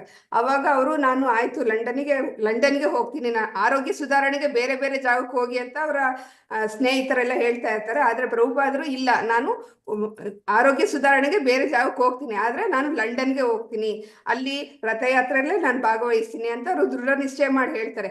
ಎಲ್ಲರೂ ನಿಮ್ ಕೈಲಿ ಆಗಲ್ಲ, ನಿಮ್ಗೆ ಆರೋಗ್ಯ ಸರಿ ಇಲ್ಲ ಅಂತ ಹೇಳ್ತಾರೆ. ಆದ್ರೂ ಅವರು ಒಪ್ಪೋದಿಲ್ಲ, ನಾನು ಅಲ್ಲೇ ಹೋಗ್ತೀನಿ ಅಂತ ಅವರು ಸಮರ್ಥವಾಗಿ ಹೇಳ್ತಾರೆ. ನಾನು ಅಲ್ಲಿಗೆ ಹೋಗ್ಬೇಕು ಅಂತ ನಿರ್ಧಾರ ಮಾಡಿದ್ದೀನಿ ಅಂತ. ಆವಾಗ ಅವರು ಲಂಡನ್ಗೆ ವಿಮಾನದಲ್ಲಿ ಹೊರಡ್ಬೇಕು ಅನ್ನುವಾಗ ಇದನ್ನ ಅವರು ಅವರ ಜೊತೆಲಿ ಇದ್ದವರೆಲ್ಲ ಏನಂತ ಹೇಳ್ತಾರೆ, ಇದು ಕೃಷ್ಣನ ಇನ್ನೊಂದು ಪವಾಡನೇ ಇರಬೇಕು, ಅದಕ್ಕೋಸ್ಕರ ಅವರೆಲ್ಲರೂ ಪ್ರಭುಪಾದರ ಇಚ್ಛೆಗೆ ತಲೆಬಾಗಿ ಅವರು ಲಂಡನ್ಗೆ ಹೋಗ್ಲಿ ಅಂತ ಕಳಿಸ್ತಾರೆ. ಅಲ್ಲಿ ಲಂಡನ್ಗೆ ಹೋಗಿ ಅವರು ರಥಯಾತ್ರೆಯಲ್ಲಿ ಪಾಲ್ಗೊಂಡಾಗ ಅವರ ಆಧ್ಯಾತ್ಮಿಕ ಶಕ್ತಿಯನ್ನು ನೋಡಿ ಅಲ್ಲಿ ಇದ್ದವ್ರಿಗೆಲ್ಲ ತುಂಬಾ ಆಶ್ಚರ್ಯ ಆಗುತ್ತೆ. ಅವ್ರು ಇಲ್ಲಿ ಇಂಡಿಯಾದಲ್ಲಿ ಇದ್ದಾಗ ಅವ್ರಿಗೆ ಹುಷಾರಿರ್ತಾ ಇರಲಿಲ್ಲ, ಅವ್ರಿಗೆ ಓಡಾಡೋದು ಸಹ ಕಷ್ಟ ಆಗ್ತಾ ಇತ್ತು. ಆದ್ರೆ ಅವ್ರು ಅಲ್ಲಿಗೆ ಹೋದಾಗ ಲಂಡನ್ನಿನಲ್ಲಿ ಅವರು ದೊಡ್ಡದಾದ ಒಂದು ರಥ ನಿರ್ಮಾಣ ಮಾಡಿರ್ತಾರೆ. ಅದರಲ್ಲಿ ವ್ಯಾಸಾಸನ ಹಾಕಿ ಅದ್ರಲ್ಲಿ ಕೂತ್ಕೊಂಡು ಬನ್ನಿ, ನಾವು ಕರ್ಕೊಂಡು ಹೋಗ್ತೀವಿ ಅಂತ ಹೇಳ್ತಾರೆ. ಆದ್ರೆ ಪ್ರಭುಪಾದರು ವ್ಯಾಸಾಸನದಲ್ಲಿ ಕೂತ್ಕೊಳ್ಳೋಕೆ ಇಚ್ಛೆ ಪಡೋದಿಲ್ಲ. ಅವ್ರು ಹೇಳ್ತಾರೆ, ನಾನು ಈ ಮೆರವಣಿಗೆ ಮುಂದಾಳತ್ವವನ್ನು ನಾನು ವಹಿಸ್ಕೋತೀನಿ ಅಂತೇಳಿ ಅಲ್ಲಿ ಹೋಗಿ ಮುಂದೆ ನಿಂತ್ಕೊಂಡು ಅವರು ಕೀರ್ತನ ಮಾಡ್ಕೊಂಡು ಕುಣಿಯಕ್ಕೆ ಶುರು ಮಾಡ್ತಾರೆ. ಅವರು ವ್ಯಾಸಾಸನದಲ್ಲಿ ನಾನು ಕೂತ್ಕೊಳ್ಳೋದಿಲ್ಲ ಅಂತ. ಅದೇ ತರ ಅವರು ಅಲ್ಲಿ ಅವ್ರ ಜೊತೆ ಹೋಗಿದ್ದ ಬೇರೆ ಬೇರೆ ಭಕ್ತರಿಗೆ ನಡೆಯಕ್ಕಾಗದೆ ಅವರು ಇದ್ರಲ್ಲಿ ಕೂತ್ಕೋತಾರೆ. ಅವ್ರ ರಥ ತಂದಿರ್ತಾರಲ್ಲ, ಅದರಲ್ಲಿ ಬೇರೆ ಇದ್ರಲ್ಲಿ ಒಬ್ಬರಿಗೆ ಕಾಲು ಉಳ್ತಿರುತ್ತಂತೆ, ಅವ್ರಿಗೆ ನಡೆಯಕ್ಕಾಗ್ತಾ ಇರಲಿಲ್ಲ, ಅವ್ರ ರಥದಲ್ಲಿ ಕೂತ್ಕೊಂತಾರೆ. ಮತ್ತೆ ಆದ್ರೆ ಅವರು ಪ್ರಭುಪಾದನ ರಥದಲ್ಲಿ ಕೂತ್ಕೊಂಡು ನೋಡಿದಾಗ ಅವ್ರು ಎಷ್ಟು ಉತ್ಸಾಹದಿಂದ ನರ್ತನ ಮಾಡ್ತಾ ಇರ್ತಾರೆ ಅಂದ್ರೆ ಅವ್ರು ಒಬ್ಬ ಯುವಕ ಸಹ ನಾಚ್ಕೋಬೇಕು. ಅಷ್ಟು ವಯಸ್ಸಾಗಿದ್ರೂ ಅವರು ಆ ಯುವಕನಿಗಿಂತ ತುಂಬಾ ಉತ್ಸಾಹದಿಂದ ನೃತ್ಯ ಮಾಡ್ತಾ ಇರ್ತಾರೆ. ಮತ್ತೆ ಅವ್ರು ಇಡೀ ಮೆರವಣಿಗೆನ ತಾವೇ ಮುನ್ನಡೆಸ್ಕೊಂಡು ಹೋಗ್ತಾ ಇರ್ತಾರೆ. ಎಲ್ಲಿ ಬೇಕೋ ಅಲ್ಲಿ ನಿಲ್ಸೋದು, ಆಗ ಅವರ ಸನ್ನೆಗಳನ್ನು ಮಾಡಿ ನಿಲ್ಲಿಸ್ತಾ ಇರ್ತಾರೆ ರಥನ.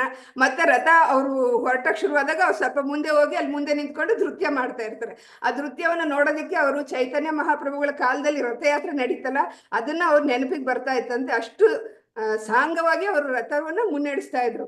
ಪ್ರಭುಪಾದರು ಅಲ್ಲಿ ಎಲ್ಲ ಜನಗಳ ಮುಂದೆ ನಿಂತ್ಕೊಂಡು ನೃತ್ಯ ಮಾಡೋದು, ಸ್ವಲ್ಪ ಹೊತ್ತು ರಥ ನಿಂತಿರೋದು, ಆಮೇಲೆ ಅವರು ರಥ ಮುಂದೆ ಸಾಗುವಾಗ ಇವರು ಸ್ವಲ್ಪ ದೂರ ಮುಂದೆ ಸಾಗೋದು, ಮತ್ತೆ ಹಿಂತಿರುಗಿ ವಿಗ್ರಹದ ಹತ್ರ ನೋಡ್ಕೊಂಡು ಆ ವಿಗ್ರಹಗಳಲ್ಲೇ ಅವ್ರು ಮುಳುಗೋಗಿದ್ರು. ಆ ವಿಗ್ರಹ ನೋಡ್ತಾ ನೋಡ್ತಾ ಅವರಿಗೆ ಶಕ್ತಿ ಹೆಚ್ಚಾದ ತರ ಆ ವಯಸ್ಸಿನಲ್ಲೂ ಅವರು ನೆಲದಿಂದ ಮೇಲೆ ಹಾರಿ ಹಾರಿ ಕುಣಿತಾ ಇದ್ರಂತೆ, ಮತ್ತೆ ವಿಗ್ರಹಗಳತ್ತ ನೋಡ್ತಾ ಇದ್ರಂತೆ, ಮತ್ತೆ ಆ ವಿಗ್ರಹಗಳಿಗೆ ನಮಸ್ಕಾರ ಮಾಡೋದು, ಮತ್ತೆ ಕೀರ್ತನ ಮಾಡೋದು, ಮತ್ತೆ ಮುಂದೆ ಕರ್ಕೊಂಡು ಹೋಗೋದು. ಇದೇ ತರ ಮಾಡ್ಕೊಂಡು ಅವರು ಸುಮಾರು ದೂರ ಹೋಗ್ತಾರೆ.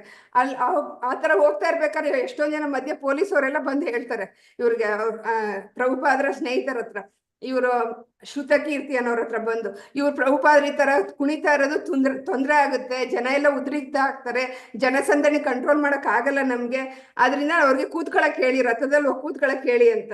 ಆದ್ರೆ ಅವ್ರು ಹೇಳೋದಿಲ್ಲ ಮೊದ್ಲು, ಆಮೇಲೆ ಮತ್ತೆ ಹೇಳ್ತಾರೆ.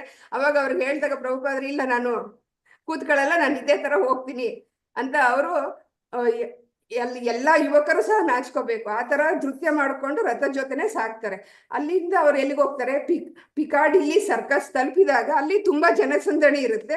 ಅಲ್ಲಿ 3 ನಿಮಿಷಗಳ ಕಾಲದಷ್ಟು ರಥವನ್ನ ನಿಲ್ಲಿಸಿ ಒಂದೇ ಕಡೆ ಪ್ರಭುಪಾದರು ನೃತ್ಯ ಮಾಡ್ತಾರಂತೆ. ಅಲ್ಲಿ ಕೀರ್ತನೆ ನರ್ತನ ಮಾಡ್ಕೊಂಡು ಅವರು ನೃತ್ಯ ಮಾಡ್ತಾರೆ. ಅವಾಗ ಸ್ವಲ್ಪ ರೆಸ್ಟ್ ಕಡಿಮೆ ಆಗುತ್ತೆ, ಆಮೇಲಿಂದ ಅವರು ಮುಂದೆ ಹೋಗ್ತಾರೆ. ಅದಕ್ಕೆ ಈ ರಥಯಾತ್ರೆ ನಡೆದಿರೋದು ಚೈತನ್ಯ ಚರಿತಾಮೃತದಲ್ಲಿ ಚೈತನ್ಯ ಮಹಾಪ್ರಭುಗಳ ನೇತೃತ್ವದಲ್ಲಿ ರಥಯಾತ್ರೆ ನಡೀತಲ್ಲ, ಅದು ಸಹ ನೆನ್ಪಾಗ್ಬೇಕು, ಅಷ್ಟು ಚೆನ್ನಾಗಿ ರಥಯಾತ್ರೆ ನಡೀತಂತೆ. ಆಮೇಲೆ ಅಲ್ಲಿಂದ ಮುಂದೆ ಬಂದಾಗ ಇಲ್ಲಿ ಟ್ರಫಾಲ್ಗರ್ ಚೌಕಕ್ಕೆ ಬಂದಾಗ ಪ್ರಭುಪಾದರು ಅಲ್ಲಿ ಒಂದು ಸಣ್ಣ ವ್ಯಾಸಾರ್ಥದ ಮೇಲೆ ಕೂತ್ಕೊಂಡು ಕೃಷ್ಣನ ಬಗ್ಗೆ, ಒಂದು ಪುಣ್ಯದ ನಾಮದ ಬಗ್ಗೆ ಒಂದು ಸಣ್ಣ ಪ್ರವಚನ ನೀಡ್ತಾರೆ. ಆದ್ರೆ ಇಷ್ಟು ಅಲ್ಲಿಂದ ಸುಮಾರು ದೂರ ನಡ್ಕೊಂಡ್ ಬಂದಿದ್ರು, ಕುಣಿದಿದ್ರು, ಆದ್ರೂ ಅವ್ರಿಗೊಂದು ಸ್ವಲ್ಪನೂ ದಣಿವು ಅಥವಾ ಸುಸ್ತು ಅಂದ್ರೆ ಇಲ್ಲದೆ ಮತ್ತೆ ಪ್ರವಚನವನ್ನು ಸಹ ನೀಡ್ತಾರಂತೆ ವ್ಯಾಸಾಸನದ ಮೇಲೆ ಕೂತ್ಕೊಂಡು. ಇಷ್ಟು ಅವರು ಲಂಡನ್ನಿಗೆ ಹೋದಾಗ ರಥಯಾತ್ರೆ ನಡೆದಿದಂತ ವಿಷಯ. ಅದಾದ್ಮೇಲೆ ಅದ್ರ ಬಗ್ಗೆ ವರದಿಗಳು ಪ್ರಕಟ ಆಗುತ್ತೆ. ಅವರು ತಾವೇ ಅವರ ಸ್ನೇಹಿತ ಲಾಸ್ ಏಂಜಲೀಸ್ನಲ್ಲಿ ತನ್ನ ಶಿಷ್ಯನಿಗೊಬ್ಬರಿಗೆ ಪತ್ರ ಬರ್ಕೋತಾರಂತೆ. ಅವರು ಲಂಡನ್ನಲ್ಲಿ ನನ್ನ ರಥಯಾತ್ರೆ ಯಶಸ್ವಿ ಆಗಿತ್ತು, ಅದರ ರಥದ ಚಿತ್ರವನ್ನು ಸಹ ಇದು ನ್ಯೂಸ್ ಪೇಪರಲ್ಲಿ ಬಂದಿದೆ ಅಂತ ಹೇಳ್ಬಿಟ್ಟು ಅದನ್ನೆಲ್ಲ ಬರೆದು ಅವರಿಗೆ ಕಳಿಸ್ತಾರೆ.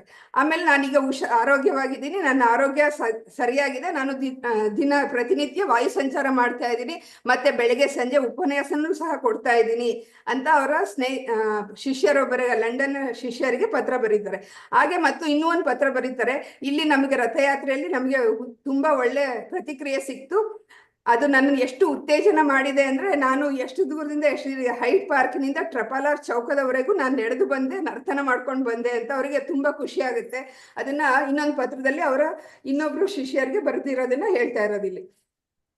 ಆಮೇಲೆ ಅಲ್ಲಿ ಲಂಡನ್ನಿನ ಒಂದು ಬಂಗಲೆಯಲ್ಲಿ ಭಕ್ತಿ ವೇದಾಂತ ಅಂತ ಒಂದು ಬಂಗಲೆ ಇದೆ, ಅದು ತುಂಬಾ ಸೊಗಸಾಗಿತ್ತಂತೆ. ಆ ಪ್ರದೇಶ ಶಾಂತ ಆಗಿದೆ, ಹಳ್ಳಿ ಮತ್ತೆ ಸ್ವಚ್ಛವಾಗಿದೆ. ಅದರ 2ನೇ ಮಹಡಿಯಲ್ಲಿ ಪ್ರಭುಪಾದರು ಉಳ್ಕೊಂಡು ಅವ್ರ ಜೊತೆಗೆ 50 ಮಂದಿ ಅತಿಥಿಗಳು ಸಹ ಆರಾಮಾಗಿ ಕುತ್ಕೋಬೋದಾಗಿತ್ತಂತೆ, ಅಷ್ಟು ದೊಡ್ಡದಾಗಿತ್ತಂತೆ. ಅಲ್ಲಿಯ ಕಿಟಕಿಗಳ ಮೂಲಕ ಹೊರಗಿನ ವಾತಾವರಣವನ್ನು ನೋಡ್ತಾ ಅವರು ಬರೆಯೋದಕ್ಕೆ ತುಂಬಾ ಚೆನ್ನಾಗಿದೆ, ಇದನ್ನ ಸುತ್ತಮುತ್ತ ಸ್ವಲ್ಪ ಸ್ವಚ್ಛ ಮಾಡಿಕೊಟ್ರೆ ನಾವ್ ಇಲ್ಲಿ ಕುತ್ಕೊಂಡು ಬರಿಬಹುದು, ನಮ್ಮ ಅನುವಾದ ಕಾರ್ಯಗಳನ್ನ ನಡೆಸೋದಕ್ಕೆ ಈ ಜಾಗ ಚೆನ್ನಾಗಿದೆ ಅಂತ ಅವರೆಲ್ಲ ಹೇಳ್ತಾರೆ. ಮತ್ತೆ ಅವರಿಗೆ ಅಲ್ಲಿ ಒಂದು ಸೂಚನೆಯನ್ನು ಸಹ ಕೊಡ್ತಾರೆ ಅಲ್ಲಿ ಶಿಷ್ಯರಿಗೆ, ಇಲ್ಲಿ ಇನ್ನೂ ಸ್ವಲ್ಪ ಹೆಚ್ಚಿನ ಹಸು ಸಾಕ್ಬೇಕು, ಮತ್ತೆ ಜಮೀನು ಸಾಗುವಳಿ ಮಾಡ್ಬೇಕು, ಈ 2 ಕೆಲಸ ಮಾಡಿ ಅಂತ ಅವ್ರಿಗೆ ಹೇಳ್ತಾರೆ. ಆಮೇಲೆ ಅವರು ಆ ಜಾಗವನ್ನು ನೋಡಿ ಅವರು ಆ ಜಾಗದ ಬಗ್ಗೆ ಒಂದು ಮುಂದಿನ ಭವಿಷ್ಯವನ್ನು ಸಹ ಹೇಳ್ತಾರೆ. ಆ ಜಾಗದಲ್ಲಿ ಇಲ್ಲಿ ಮುಂದೆ ಲಂಡನ್ನಿನಲ್ಲಿ ವೈಭವವಾದ 30 ಅಂತಸ್ತುಗಳ ದೇವಾಲಯವನ್ನ ಈ ಭಕ್ತರು ಕಟ್ಟಬಹುದು, ಅಷ್ಟು ಚೆನ್ನಾಗಿದೆ. ಆದ್ರೆ ನೀವು ಇದನ್ನ ಜನ್ಮಾಷ್ಟಮಿ ಅಷ್ಟೊತ್ತಿಗೆ ಕಟ್ಟಿದ್ರೆ ಕನಿಷ್ಠ 2 ತಿಂಗಳಾರು ಅಲ್ಲಿದ್ದು ನಾನು ಈ ರಾಧಾಕೃಷ್ಣ ವಿಗ್ರಹವನ್ನು ಪ್ರತಿಷ್ಠಾಪನೆ ಮಾಡ್ತೀನಿ, ಮತ್ತೆ ಅದರ ಗರ್ಭಗೃಹ ನಿರ್ಮಾಣದ ಉಸ್ತುವಾರಿಯನ್ನು ಸಹ ನಾನೇ ನೋಡ್ಕೋತೀನಿ ಅಂತ ಅವ್ರಿಗೆ ಹೇಳ್ತಾರೆ. ಮತ್ತೆ ಅವರು ಪ್ರತಿದಿನ ಬೆಳಿಗ್ಗೆ ಮತ್ತೆ ಸಾಯಂಕಾಲ 6 ಗಂಟೆಗೆ 1 ಗಂಟೆ ವಾಯು ವಿಹಾರಕ್ಕೆ ಹೋಗ್ತಾ ಇದ್ರಂತೆ. ಆಗ ಅವರೊಂದಿಗೆ ಯಾರು ಬೇಕಾದ್ರೂ ಹೋಗ್ಬೋದಾಗಿತ್ತಂತೆ. ಅವ್ರ ಜೊತೆಗೆ ಸುಮಾರು 20 ಮಂದಿ ಭಕ್ತರು ಅವ್ರ ಹಿಂದೆ ಮುಂದೆ ಹೋಗ್ತಾ ಅವ್ರು ಏನ್ ಹೇಳ್ತಾರೆ ಅನ್ನೋದನ್ನ ಕೇಳ್ಕೊಂಡು ಅವ್ರ ಜೊತೆ ಮಾತಾಡ್ಕೊಂಡು ಹೋಗ್ತಾ ಇದ್ರಂತೆ. ಅವ್ರಿಗೆ ಒಬ್ಬ ಪೊಲೀಸ್ ಸ್ನೇಹಿತನು ಸಹ ಇದ್ರಂತೆ. ದಿನ ಬೆಳಿಗ್ಗೆ ಮತ್ತೆ ಸಂಜೆ ಹೋಗುವಾಗ ಅವ್ರ ಜೊತೆ ಶುಭ ಹಾರೈಕೆಯನ್ನ ವಿನಿಮಯ ಮಾಡ್ಕೋತಾ ಇದ್ರಂತೆ. ಆ ಹಳ್ಳಿ ತುಂಬಾ ನಿರ್ಮಲವಾಗಿತ್ತು, ಮತ್ತೆ ಪ್ರಭುಪಾದರಿಗೆ ತುಂಬಾ ಇಷ್ಟ ಆಗಿತ್ತಂತೆ. ಬಂಗಲದ ನೆಲೆ ಮೇಲೆ ಬಂಗಲೆಯಲ್ಲಿ ಒಂದ್ ಸ್ವಲ್ಪ ಕಸ ಕಂಡ್ರು ಅವ್ರ ಭಕ್ತರಿಗೆ ತೋರಿಸ್ತಾ ಇದ್ರಂತೆ, ಇಲ್ಲಿ ಕಸ ಇದೆ, ಧೂಳಿದೆ, ತೆಗಿರಿ ಅನ್ನೋದನ್ನ. ಆಮೇಲೆ ಇನ್ನೂ ಒಂದ್ ಮಾತು ಹೇಳ್ತಾ ಇದ್ರಂತೆ ಅವ್ರು ಯಾವಾಗೂ, ಇದು ಈ ಅಮೆರಿಕಾದ ಪಟ್ಟಣಕ್ಕಿಂತ ನಿಮ್ಮ ಹಳ್ಳಿ ತುಂಬಾ ಸುಂದರವಾಗಿದೆ ಮತ್ತೆ ಚೊಕ್ಕಟವಾಗಿದೆ ಅಂತ ಈ ಮಾತನ್ನ ಪ್ರಭುಪಾದರು ಯಾವಾಗ್ಲೂ ಅವ್ರಿಗೆ ಉತ್ಸಾಹ ತುಂಬೋದಕ್ಕೆ ಹೇಳ್ತಾ ಇರ್ತಾರೆ.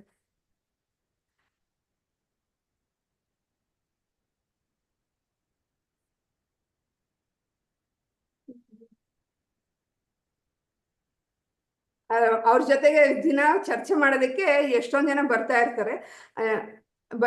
ಅವರೆಲ್ಲ ಬುದ್ಧಿವಂತರು ವ್ಯಕ್ತಿಗಳು. ಅವರ ಪ್ರಭುಪಾದರ ಮುಂದೆ ತಮ್ಮ ತತ್ವ ಸಿದ್ಧಾಂತವನ್ನ ಪ್ರಸ್ತುತಪಡಿಸೋಕ್ಕೋಸ್ಕರ ಬರ್ತಾ ಇರ್ತಾರೆ. ಅವ್ರ ಜೊತೆ ಎಲ್ಲ ಅವ್ರು ಸಂವಾದ ನಡೆಸ್ತಾ ಇರ್ತಾರೆ. ಕೃಷ್ಣ ಪ್ರಜ್ಞೆ ತತ್ವ ಮುಖ್ಯವಾಗಿ ಬುದ್ಧಿವಂತರಾದ ವ್ಯಕ್ತಿಗಳ ಎದುರಿಗೆ ಮಂಡಿಸಲು ಪ್ರಭುಪಾದರು ಸಹ ಉತ್ಸಾಹಕರಾಗಿರ್ತಾರೆ.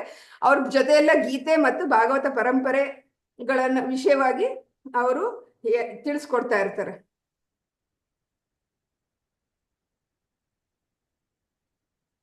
ಮತ್ತೆ ಎಷ್ಟೊಂದ್ ಜನ ದಾರ್ಶನಿಕರು ಅವರ ತತ್ವ ಸಿದ್ಧಾಂತಗಳ ಬಗ್ಗೆ ಅತಿಥಿಗಳು ಪ್ರಸ್ತಾವನೆ ಮಾಡಿದಾಗ ಪ್ರಭುಪಾದರು ಯಾವಾಗಲೂ ಸರಳವಾಗಿ ಉತ್ತರ ಹೇಳ್ತಾರೆ. ಅವನ ದರ್ಶನ ಏನು, ಅವನ ಹೊಸ ದರ್ಶನ ಏನೆಂಬುದನ್ನು ಅವರು ತಕ್ಷಣ ಗುರುತಿಸ್ತಾ ಇದ್ರಂತೆ. ಬೇರೆ ತತ್ವ ಸಿದ್ಧಾಂತ ಯಾರೇ ಹೊಸ ಸಿದ್ಧಾಂತ ಅಂತ ಬಂದು ಹೇಳಿದ್ರೇನು ಅವ್ರು ಯಾವ್ದ್ರ ಬಗ್ಗೆ ಹೇಳ್ತಾ ಇದ್ದಾರೆ ಅನ್ನೋದು ಪ್ರಭುಪಾದಕ್ಕೆ ತಕ್ಷಣ ಗೊತ್ತಾಗ್ತಾ ಇತ್ತಂತೆ. ಅವ್ರು ಅದನ್ನ ಈಗ old wine in new bottle ಅಂತ ಹಳೆ ಪರಿಚಯ ಆಗಿರೋ ವಿಷಯವನ್ನೇ ಹೊಸದು ಅನ್ನೋ ತರ ಪ್ರಾಪಂಚಿಕ ಒಂದು ಹೊಸ ಸಿದ್ಧಾಂತನೇ ಆಗಿರ್ತಿತ್ತು. ಆದ್ರೆ ಅದು ಮುಂಚೆನೆ ಇರ್ತಾ ಇದ್ದಿದ್ದು, ಅದನ್ನ ಹೊಸ ರೂಪ ಕೊಟ್ಟು ಅವ್ರು ಹೇಳ್ತಾ ಇದ್ರು ಅಂತ ಅವರು ಪ್ರಭುಪಾದರು ಹೇಳ್ತಾ ಇದ್ರು. ಆದ್ರೆ ಪ್ರಭುಪಾದರು ಕೃಷ್ಣನನ್ನು ವೈಭವೀಕರಿಸಲು ಮತ್ತು ಕೃಷ್ಣ ಸಂದೇಶವನ್ನು ಸಾರಲು ಯಾವಾಗಲೂ ತುಂಬಾ ಕಾತರಾಗಿರ್ತಾ ಇದ್ರು. ಮತ್ತೆ ಅವ್ರು ಪ್ರತಿ ಸತಿ ವಿಷಯ ಕೃಷ್ಣನ ಬಗ್ಗೆ ಹೇಳುವಾಗನು ಅವರು ಹೊಸ ಉತ್ಸಾಹದಿಂದ ಹೊಸ ರೀತಿಯಲ್ಲಿ ಆ ವಿಷಯವನ್ನ ಮಂಡಿಸ್ತಾ ಇದ್ರಂತೆ. ಆದ್ರಿಂದ ಅವರು ಪ್ರಭುಪಾದರು ಹೇಳ್ತಾ ಇದ್ದಾರೆ, ಅವ್ರು ಒಂಥರ ಹಾಲು ಕರೆಯೋ ಹಸು ಇದ್ದಂಗೆ. ಅವರು ಭಾರತದಲ್ಲಿ ಅಮೆರಿಕದಲ್ಲಿ ಎಲ್ಲರಿಗೂ ಸಹ ಅವರು ಭಗವದ್ಗೀತೆಯ ಕ್ಷೀರದಂತ ಅಮೃತ ಕ್ಷೀರವನ್ನೇ ಅವರು ಕುಡಿಸ್ತಾ ಇದ್ರಂತೆ. ಅವರ ದಿನಚರಿ ಯಾವ ತರ ಇರ್ತಾ ಇತ್ತು ಅಂತ ಮುಂದೆ ಹೇಳ್ತಾ ಇದ್ದಾರೆ. ಬೆಳಿಗ್ಗೆ ಚೈತನ್ಯ ಚರಿತಾಮೃತದ ಉಕ್ತಲೇಖನ, ವಾಯುವಿಹಾರ, ಭಗವದ್ಗೀತೆ ಪ್ರವಚನ, ಅತಿಥಿಗಳೊಂದಿಗೆ ಮಾತುಕತೆ. ಹೀಗೆ ಪ್ರಭುಪಾದರು ಇಡೀ ದಿನ ತಮ್ಮ ದಿನವನ್ನು ತಾತ್ವಿಕ ವಿಚಾರಗಳಲ್ಲೇ ಕಳೀತಾ ಇದ್ರು. ಈಗಿರ್ಬೇಕಾದ್ರೆ ಒಬ್ಬ ಸ್ಕಾಟ್ಲೆಂಡಿನ ಒಬ್ಬ ವ್ಯಕ್ತಿ ದೇವರನ್ನು ಜಿಜ್ಞಾಸೆಯ ಮೂಲಕ ಮಂಡಿಸಬೇಕಾದ ಅಗತ್ಯವಿಲ್ಲ ಅಂತ ವಾದ ಮಾಡ್ತಾರಂತೆ. ಹಾಗಾದ್ರೆ ಅವಾಗ ಪ್ರಭುಪಾದರು ಹೇಳ್ತಾರಂತೆ, ಆಗಿದ್ರೆ ನಾನು ಇನ್ನೇನ್ ಮಾಡ್ಬೇಕು ಅಂತ ನಿನ್ನ ನಿರೀಕ್ಷೆ, ನಾನು ಅಡುಗುರಜ್ಜಿ ಕತೆ ಹೇಳ್ಬೇಕಾ ಅಂತ ಅವ್ರಿಗೆ ಕೇಳ್ತಾರಂತೆ. ಅನೇಕ ಭೌತಿಕ ಸಂದೇಹಗಳಿಂದ ತುಂಬಿದ ಬುದ್ಧಿವಂತರೆಂದು ಕರೆಸಿಕೊಳ್ಳುವ ವ್ಯಕ್ತಿಗಳಿಗೆ ಮುಖ್ಯವಾಗಿ ಜಿಜ್ಞಾಸೆ ಅಗತ್ಯವಿದೆ. ಅಂದ್ರೆ ತುಂಬಾ ಬುದ್ಧಿ ಇರ್ಬೋದು ಅವ್ರಿಗೆ, ಆದ್ರೆ ಯಾವ್ದು ಸರಿ ತಪ್ಪು ಅನ್ನೋ ಜಿಜ್ಞಾಸೆ ಮಾಡೋ ಅಗತ್ಯ ಅವ್ರಿಗಿದೆ ಅಂತ ಇಲ್ಲಿ ಪ್ರಭುಪಾದರು ಹೇಳ್ತಾ ಇದ್ದಾರೆ. ಆದ್ರೆ ಅದ್ರ ಜೊತೆಗೆ ಹೇಳ್ತಾರೆ ಅವರು, ಕೃಷ್ಣನ ಬಗ್ಗೆ ನಾವು ಯಾವಾಗ್ಲೂ ಹೇಳೋದು ಅದು ನಮ್ಮ ಪ್ರೀತಿಯ ಸಂಕೇತ. ನಾವು ಪ್ರೀತಿಯಿಂದ ನಾವು ವಿನಿಮಯ ಮಾಡ್ಕೊಳ್ಳೋದು ಕೃಷ್ಣನ ವಿಚಾರವನ್ನೇ ಎಲ್ಲರೊಂದಿಗೂ ಅಂತ ಅವರು ಪ್ರಭುಪಾದರು ಹೇಳ್ತಾ ಇದ್ದಾರಂತೆ. ಹರೇ ಕೃಷ್ಣ ಮಾತಾಜಿ. ಹರೇ ಕೃಷ್ಣ. ಶ್ರುತಿ ಮಾತಾಜಿ ಓದಿ. ನೆಕ್ಸ್ಟ್ ಸ್ವಯಂ ಪ್ರಭಾ ಮಾತಾಜಿ. ಹರೇ ಕೃಷ್ಣ ಮಾತಾಜಿ. ಓದಿ. ಇತರರ ದುಃಖ ದುಮ್ಮಾನಗಳಿಗೆ ಸಹಾನುಭೂತಿಯಿಂದ ಮನಕರಗಿ ಪ್ರಭುಪಾದರು ಸದಾ ಕೃಷ್ಣನ ಸಂದೇಶವನ್ನು ಬಿತ್ತರಿಸುತ್ತಿದ್ದರು ಮತ್ತು ಅದನ್ನು ಮತ್ತೆ ಮತ್ತೆ ಹೇಳಲು ಅವರಿಗೆ ದಣಿವಿರಲಿಲ್ಲ. ಜನರನ್ನು ದಾರಿ ತಪ್ಪಿಸುತ್ತಿದ್ದ ನಾಸ್ತಿಕ ಸಂದೇಹವಾದಿಗಳ ಬಗ್ಗೆ ಅವರಿಗೆ ನಿಜವಾದ ಕೋಪವಿತ್ತು. ಏಕೆಂದರೆ ಲೌಕಿಕ ಮತ್ತು ನಿರಾಕಾರ ತತ್ವಗಳು ಜೀವನದ ಜಂಜಾಟಗಳಿಗೆ ಪರಿಹಾರ ಕಂಡುಕೊಳ್ಳಲು ಒಬ್ಬ ವ್ಯಕ್ತಿಗಿರುವ ಅವಕಾಶಗಳನ್ನು ಹಾಳು ಮಾಡುತ್ತಿದ್ದರು. ಯಾರಾದರೂ ಮಾಯಾವಾದದ ಸಿದ್ಧಾಂತದ ಪರವಾಗಿ ವಾದಿಸುವುದನ್ನು ಕೇಳಿದರೆ ಪ್ರಭುಪಾದರು ಬೆಂಕಿಯಾಗುತ್ತಿದ್ದರು. ಅವರಿಗೆ ಅದನ್ನು ಸಹಿಸಲು ಸಾಧ್ಯವಾಗುತ್ತಿರಲಿಲ್ಲ. ಅದನ್ನು ತಿದ್ದಲೇಬೇಕೆಂದು ಅವರು ಬಯಸುತ್ತಿದ್ದರು. ಒಮ್ಮೆ ಬಂಗಲೆಯಲ್ಲಿ ಪ್ರಭುಪಾದರ ಪ್ರವಚನದ ಬಳಿಕ ಒಬ್ಬ ಯುವಕನು ಹರೇ ಕೃಷ್ಣ ಕೀರ್ತನೆಯನ್ನು ಯಾರೋ ಶುದ್ಧ ಮೋಸ ಎಂದದ್ದನ್ನು ನಾನು ಕೇಳಿದೆ ಎಂದಾಗ ಪ್ರಭುಪಾದರು ಕೋಪಗೊಂಡು ಕೇಳಿದರು, ಮೋಸ ಎಂದದ್ದು ಯಾರು ಆ ಮೂರ್ಖ, ಯಾರು ಆ ನೀಚ? ಕೃಷ್ಣನನ್ನು ವೈಭವೀಕರಿಸಲು ನಾಸ್ತಿಕರೊಂದಿಗೆ ಹೋರಾಡಲು ಅವರು ಸಿದ್ಧರಾಗಿದ್ದರು. ಇವು ಪ್ರಭುಪಾದರ ಸಹಜ ಭಾವನೆಗಳಾಗಿದ್ದವು. ಆದ್ದರಿಂದ ಅವರು ನಿಲ್ಲದೆ ಮುಂದೆ ಹೋಗಲು ಸಾಧ್ಯವಾಯಿತು. ಜನರಿಗೆ ಕೃಷ್ಣ ಪ್ರಜ್ಞೆಯನ್ನು ನೀಡಬೇಕೆಂಬುದು ಅವರ ಹಂಬಲವಾಗಿತ್ತು. ಅದಿಲ್ಲದೆ ಅವರಿಗೆ ಜೀವನವೇ ಇರಲಿಲ್ಲ. ತಮ್ಮ ಕೊಠಡಿಯ ಏಕಾಂತದಲ್ಲಿ ವಿಶ್ರಮಿಸಿಕೊಳ್ಳುತ್ತಿರುವಾಗಲೂ ಅವರು ಸದಾ ಕೃಷ್ಣ ಪ್ರಜ್ಞೆಯ ಬಗ್ಗೆ ಮಾತಾಡುತ್ತಿರುತ್ತಿದ್ದರು. ಅನೇಕ ಮುಖ್ಯ ಬ್ರಿಟಿಷ್ ಪ್ರಜೆಗಳನ್ನು ಶ್ರೀಲ ಪ್ರಭುಪಾದರ ಭೇಟಿಗಾಗಿ ಭಕ್ತರು ಆಹ್ವಾನಿಸಿದ್ದರು ಮತ್ತು ಅದಕ್ಕೆ ಒಳ್ಳೆಯ ಪ್ರತಿಕ್ರಿಯೆ ಸಿಕ್ಕಿತು. ಅರ್ಥಶಾಸ್ತ್ರಜ್ಞರಾದ ಅರ್ನಸ್ಟ್ ಶೂಮಾಕರ್ ಹಾಗೆಯೇ ದಾರ್ಶನಿಕರಾದ ಸರ್ ಆಲ್ಫ್ರೆಡ್ ಆಯರ್ ಭೇಟಿ ನೀಡುವುದಾಗಿ ಮಾತು ಕೊಟ್ಟರು. ಮಿಸ್ಟರ್ ಆಯರ್ ಪ್ರಸಿದ್ಧ ವ್ಯಕ್ತಿ ಎಂದು ಶ್ಯಾಮಸುಂದರನು ಹೇಳಿದಾಗ ಅವರ ಜೀವನ ದರ್ಶನವೇನು ಎಂದು ಪ್ರಭುಪಾದರು ಕೇಳಿದರು. ಅವರು ದೇವರ ಅಸ್ತಿತ್ವವನ್ನು ನಂಬುವುದಿಲ್ಲ ಎಂದು ಶ್ಯಾಮಸುಂದರನು ಉತ್ತರಿಸಿದನು. ಪ್ರಭುಪಾದರು ಹೇಳಿದರು, ನಾನು ಅವರಿಗೆ ಸಾಕ್ಷ್ಯಾಧಾರ ಕೊಡುತ್ತೇನೆ. ದೇವರ ಅಸ್ತಿತ್ವವೆಂದರೆ ಅವರು ಏನೆಂದು ತಿಳಿದಿದ್ದಾರೆಂದು ನಾನು ಅವರನ್ನು ಕೇಳುತ್ತೇನೆ. ದೇವರ ಅಸ್ತಿತ್ವದಲ್ಲಿರುವ ಕೊರತೆಗಳ ಪಟ್ಟಿ ಮಾಡಲು ನಾನವರಿಗೆ ಹೇಳುತ್ತೇನೆ. ದಾರ್ಶನಿಕರನ್ನು ಭೇಟಿಯಾಗಿ ವಾದದಲ್ಲಿ ಅವರನ್ನು ಸೋಲಿಸುವುದನ್ನು ಪ್ರಭುಪಾದರು ಇಷ್ಟಪಡುತ್ತಿದ್ದರು. ಇತಿಹಾಸಕಾರರಾದ ಅರ್ನಾಲ್ಡ್ ಟಾಯ್ನ್ಬಿ ವಯೋವೃದ್ಧರು, ನಿಶಕ್ತರೂ ಆಗಿದ್ದರು. ಆದ್ದರಿಂದ ಅವರ ಮನೆಯಲ್ಲೇ ಅವರನ್ನು ಭೇಟಿಯಾಗಲು ಪ್ರಭುಪಾದರು ಒಪ್ಪಿದರು. ಸಾವಿನ ಅನಂತರದ ಬದುಕಿನಲ್ಲಿ ಆಸಕ್ತರಾದ ಡಾಕ್ಟರ್ ಟಾಯ್ನ್ಬಿ ಕರ್ಮದ ಬಗ್ಗೆ ಪ್ರಭುಪಾದರನ್ನು ಕೇಳಿದರು. ಬಹುಪಾಲು ಜನ ಸಾವಿಗೆ ಹೆದರುತ್ತಾರೆಂದು ಅವರು ಹೇಳಿದರು. ಪ್ರಭುಪಾದರು ಅದನ್ನು ಒಪ್ಪಿದರು ಮತ್ತು ಒಬ್ಬ ಜ್ಯೋತಿಷ್ಯ ಪ್ರಕಾರ ಭಾರತದ ಇತ್ತೀಚಿನ ಮುಖಂಡರಲ್ಲೊಬ್ಬರು ನಾಯಿಯಾಗಿ ಜನ್ಮ ತಾಳಿದ್ದಾರೆಂಬ ಸಂಗತಿಯನ್ನು ಸೇರಿಸಿದರು. ಅವರೆಂದರು, ಹೀಗಾಗಿ ತಾವು ಅಧೋಗತಿಗೆ ಇಳಿಯುವ ಬಗ್ಗೆ ಜನ ಹೆದರುತ್ತಾರೆ. ಕರ್ಮವನ್ನು ಬದಲಾಯಿಸಲು ಸಾಧ್ಯವೇ ಎಂಬ ಅರ್ನಾಲ್ಡ್ ಟಾಯ್ನ್ಬಿ ಅವರ ಪ್ರಶ್ನೆಗೆ ಪ್ರಭುಪಾದರು ಹೀಗೆಂದರು, ಸಾಧ್ಯ, ಆದರೆ ದೈವ ಭಕ್ತಿಯಿಂದ ಮಾತ್ರ. ಹರೇ ಕೃಷ್ಣ ಹರೇ ಮಾತಾಜಿ. ಕೃಷ್ಣ ಮಾತಾಜಿ, ಧನ್ಯವಾದಗಳು. ಸ್ವಯಂ ಪ್ರಭಾ ಮಾತಾಜಿ ಓದಿ. ಹರೇ ಕೃಷ್ಣ ಹರೇ ಮಾತಾಜಿ. ಸ್ಕ್ರೀನ್ ಮಾತಾಜಿ. ಹಾ, ನೆಕ್ಸ್ಟ್ ಸ್ಕ್ರೀನ್ ತೋರಿಸ್ಬೇಕಲ್ಲ ಮಾತಾಜಿ? ಅದೇ ನೋಡಿ, ಬಂದಿದೆ ಅಲ್ಲ. ಅಲ್ಲಿಂದಾನೇನಾ? ಹಾ. ಹೌದು. ಅರ್ನಾಲ್ಡ್ ಟಾಯ್ನ್ಬಿ, ಪಶ್ಚಿಮ ದೇಶಗಳಲ್ಲಿ ಹೆಚ್ಚು ಜನ ಈ ಬಗ್ಗೆ ಯೋಚಿಸುತ್ತಿಲ್ಲ. ಪ್ರಭುಪಾದರು ಅವರಿಗೆ ಬುದ್ಧಿ ಕಡಿಮೆ, ಇದು ಒಳ್ಳೆಯದಲ್ಲ. ಅವರು ಕೃಷ್ಣ ಪ್ರಜ್ಞೆಯನ್ನು ಸ್ವೀಕರಿಸಿದರೆ ನಗರಗಳಲ್ಲಿ ವಾಸಿಸುತ್ತಾ ತಮ್ಮ ಕೆಲಸ ಕಾರ್ಯಗಳನ್ನು ಮುಂದುವರಿಸಿಕೊಂಡು ಹೋಗುತ್ತಲೇ ತಮ್ಮ ಪ್ರಜ್ಞೆಯನ್ನು ಬದಲಾಯಿಸಬಹುದು. ಬಳಿಕ ತಾನಾಗಿಯೇ ಎಲ್ಲವೂ ಒದಗಿ ಬರುತ್ತದೆ. ಡಾಕ್ಟರ್ ಟಾಯ್ನ್ಬಿ ಅವರು ಬರೆಯುತ್ತಿದ್ದ ಪುಸ್ತಕದ ಬಗ್ಗೆ ಪ್ರಭುಪಾದರು ವಿಚಾರಿಸಿದರು. ಅದು ಇಂದಿನ ಗ್ರೀಸ್ ದೇಶದ ಮೇಲೆ ಪುರಾತನ ಗ್ರೀಸಿನ ಪ್ರಭಾವವನ್ನು ಕುರಿತದ್ದಾಗಿದೆ ಎಂದು ಪ್ರೊಫೆಸರ್ ಉತ್ತರಿಸಿದರು. ಪ್ರಭುಪಾದರು ಹೇಳಿದರು, ಗ್ರೀಕರು ಭಾರತದಿಂದ ವಲಸೆ ಬಂದ ಜನ. ಒಂದು ಕಾಲದಲ್ಲಿ ಜಗತ್ತಿನಾದ್ಯಂತ ವೈದಿಕ ಸಂಸ್ಕೃತಿ ಇತ್ತು. ಕ್ರಮೇಣ ಇತ್ತೀಚಿನ ಭಾರತದ ಮತ್ತು ಪಾಕಿಸ್ತಾನದ ವಿಭಜನೆಯಂತಹ ಹೊಸ ಬಗೆಯ ಸಂಸ್ಕೃತಿ ಶುರುವಾಯಿತು. ಭವಿಷ್ಯದಲ್ಲಿ ಸರ್ಕಾರಗಳು ಪ್ರಜೆಗಳನ್ನು ಶೋಷಿಸುವುದೇ ಉದ್ಯೋಗವಾದ ನೀಚರ ಮತ್ತು ಚೋರರ ಪಾಲಾಗುವೆಂದು ಪ್ರಭುಪಾದರು ವಿವರಿಸಿದರು. ಆಹಾರದ ಕೊರತೆ ಉಂಟಾಗುತ್ತದೆ. ಸರ್ಕಾರಗಳು ಸಿಕ್ಕಾಪಟ್ಟೆ ತೆರಿಗೆಗಳನ್ನು ವಿಧಿಸಿ ಜನರನ್ನು ಪೀಡಿಸುತ್ತವೆ. ಜನ ಆಶ್ರಯಕ್ಕಾಗಿ ಅರಣ್ಯಗಳಿಗೆ ಹೋಗುತ್ತಾರೆ. ದೈವ ಪ್ರಜ್ಞೆಯ ಜನ ಮಾತ್ರ ಸ್ವತಂತ್ರರಾಗಿರುತ್ತಾರೆ. ಭವಿಷ್ಯವು ದೋಷಗಳ ಸಾಗರವಾಗುತ್ತದೆ. ಆದರೆ ಒಂದು ಉದ್ಧಾರಕ ಅಂಶ ಉಳಿದಿರುತ್ತದೆ. ಅದು ಕೃಷ್ಣನ ಪುಣ್ಯನಾಮ. ಕೇವಲ ಅದರ ಜಪದಿಂದಲೇ ಪ್ರತಿ ವ್ಯಕ್ತಿ ಮುಕ್ತನಾಗುತ್ತಾನೆ. ಈಗಲೂ ಹಿಪ್ಪಿಗಳು ಕಾಡುಗಳಿಗೆ ಹೋಗುತ್ತಿದ್ದಾರೆ. ಜನ ತಮ್ಮ ಹೆಂಡತಿಯರಿಂದ ಮತ್ತು ಆಸ್ತಿಪಾಸ್ತಿಗಳಿಂದ ನಿರಾಶರಾಗಿ ಅವುಗಳನ್ನು ತ್ಯಜಿಸಿ ಬೆಟ್ಟಗಳಿಗೆ, ಕಾಡುಗಳಿಗೆ ಹೋಗುತ್ತಿದ್ದಾರೆ. ಈ ರೀತಿ ನೀವು ಭವಿಷ್ಯದ ಚಿತ್ರವನ್ನು ನೀಡಬಹುದು ಎಂದು ಪ್ರಭುಪಾದರು ಹೇಳಿದರು. ಅರ್ನಾಲ್ಡ್ ಟಾಯ್ನ್ಬಿ, ಭಾರತದಲ್ಲಿ ರಾಜಕಾರಣಿಗಳು ವೇದಗಳನ್ನು ಉಳಿಸಿಕೊಳ್ಳಲಿಲ್ಲವೇ? ಪ್ರಭುಪಾದರು, ಇಲ್ಲ, ಎಸೆದು ಬಿಟ್ಟರು. ಈಗಿನ ಭಾರತದ ರಾಜಕಾರಣಿಗಳಿಗೆ ವೇದಗಳ ಬಗ್ಗೆ ಅಷ್ಟಾಗಿ ತೃಪ್ತಿ ಇಲ್ಲ. ಅವುಗಳನ್ನು ನೀರಿಗೆಸೆದು ಬಿಟ್ಟಿದ್ದಾರೆ. ಅವುಗಳನ್ನು ರಕ್ಷಿಸಲು ನಾನು ಭಾರತೀಯರೊಂದಿಗೆ ಮತ್ತು ಅಮೆರಿಕದವರೊಂದಿಗೆ ಕೂಡಿ ತತ್ಪರನಾಗಿದ್ದೇನೆ. ಮುಂದಿನ 10,000 ವರ್ಷಗಳ ಕಾಲ ಕೃಷ್ಣ ಪ್ರಜ್ಞೆಯು ವೃದ್ಧಿಗೊಳ್ಳುತ್ತದೆ. ಬಳಿಕ ಕಲಿಯುಗದ ಚಿತ್ರ ಅಂಧಕಾರಮಯವಾಗುತ್ತದೆ. 10,000 ವರ್ಷಗಳೆಂದರೆ ಕಡಿಮೆ ಕಾಲಾವಧಿಯಲ್ಲ. ಆದ್ದರಿಂದ ಕೃಷ್ಣನ ಪರವಾಗಿ ಇದು ನಮ್ಮ ಕರ್ತವ್ಯ. ಅರ್ನಾಲ್ಡ್ ಟಾಯ್ನ್ಬಿ, ನೀವು ಹೆಚ್ಚಾಗಿ ಪ್ರವಾಸ ಮಾಡುತ್ತೀರೇನು? ಪ್ರಭುಪಾದರು, ಹೌದು, ಜಗತ್ತಿನಾದ್ಯಂತ. ಸಮಾಜ ಸೇವೆಯಲ್ಲಿ ನಿರತನಾಗಿದ್ದ ಒಬ್ಬ ಗಡ್ಡಧಾರಿ ಯುವಕ ಪಾದ್ರಿಯು ಪ್ರಭುಪಾದರನ್ನು ಭೇಟಿಯಾದನು. ಪ್ರಭುಪಾದರ ಪ್ರಚೋದನೆಯಿಂದ ಅವನು ಬೈಬಲ್ ಮತ್ತು ಮಾಂಸಾಹಾರ ಕುರಿತಂತೆ ಅವರೊಂದಿಗೆ ವಾದಕ್ಕೆ ತೊಡಗಿದನು. ಚರ್ಚೆಯ ಕಾಲದಲ್ಲಿ ಮಾಂಸಾಹಾರದ ವಿರುದ್ಧ ಬೈಬಲ್ಲಿನಲ್ಲಿ ಹೇಳಲಾಗಿರುವ ಮಾತುಗಳನ್ನು ಹಂಸದತ್ತ ಮತ್ತು ಪ್ರದ್ಯುಮ್ನ ಉಲ್ಲೇಖಿಸುತ್ತಿದ್ದರು. ಬಳಿಕ ಆ ಪಾದ್ರಿ ಹೋದ ಮೇಲೆ ಪ್ರಭುಪಾದರು ಹಂಸದತ್ತನನ್ನು ತಮ್ಮ ಕೊಠಡಿಗೆ ಕರೆದು ಹೇಳಿದರು, ಬೈಬಲ್ಲಿನ ಆಧಾರದ ಮೇಲೆ ನಾವು ವಾದಿಸಿದ್ದು ಅಷ್ಟು ಸರಿಯಲ್ಲ. ನಾವು ಗೀತೆಯನ್ನು ಅವಲಂಬಿಸುವುದೇ ಒಳ್ಳೆಯದು. ಸಂಧಾನ ಮತ್ತು ಸಹಕಾರಕ್ಕಾಗಿ ನಾವೇಕೆ ಅವರ ಬಳಿ ಹೋಗಬೇಕು? ಅವರಿಗೆ ಎಂದಿಗೂ ಮನವರಿಕೆಯಾಗುವುದಿಲ್ಲ. ಪೋಪ್ ಅವರನ್ನು ಭೇಟಿಯಾಗುವುದರಲ್ಲಿ ಅರ್ಥವೇನಿದೆ? ಮಾಂಸ ತಿನ್ನಲು ಆಶಿಸುವವರು ಅದರ ಸಮರ್ಥನೆಗಾಗಿ ಪ್ರವಾಹದ ಅನಂತರ ನೋವಾನೊಂದಿಗಾದ ಒಡಂಬಡಿಕೆಯಂತಹ ಯಾವುದಾದರೂ ಒಂದು ಉಲ್ಲೇಖವನ್ನು ಬೈಬಲಿನಿಂದ ಹುಡುಕಿ ತೆಗೆಯುತ್ತಾರೆ. ಕಸಾಯಿ ಖಾನೆಗಳಲ್ಲಿ ಎಂತಹ ಭೀಭತ್ಸ ಕೃತ್ಯಗಳು ನಡೆಯುತ್ತವೆಯೋ ಕಂಡವರ್ಯಾರು? ಯಾರೂ ಅವುಗಳನ್ನು ನೋಡುವುದಿಲ್ಲ.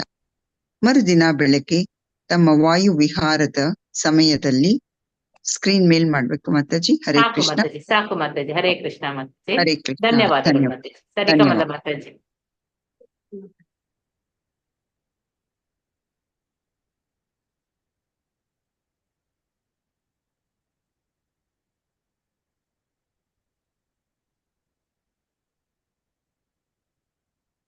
ಹರೇ ಕೃಷ್ಣ. ಹರೇ ಕೃಷ್ಣ. ಎಷ್ಟನೇ ಪೇಜ್ ಮಾತಾಜಿ ಅದು? ಪೇಜ್ ನಂಬರ್ ಒಂಚೂರು ಹೇಳಿ. ಪೇಜ್ ನಂಬರ ಹ್ಮ್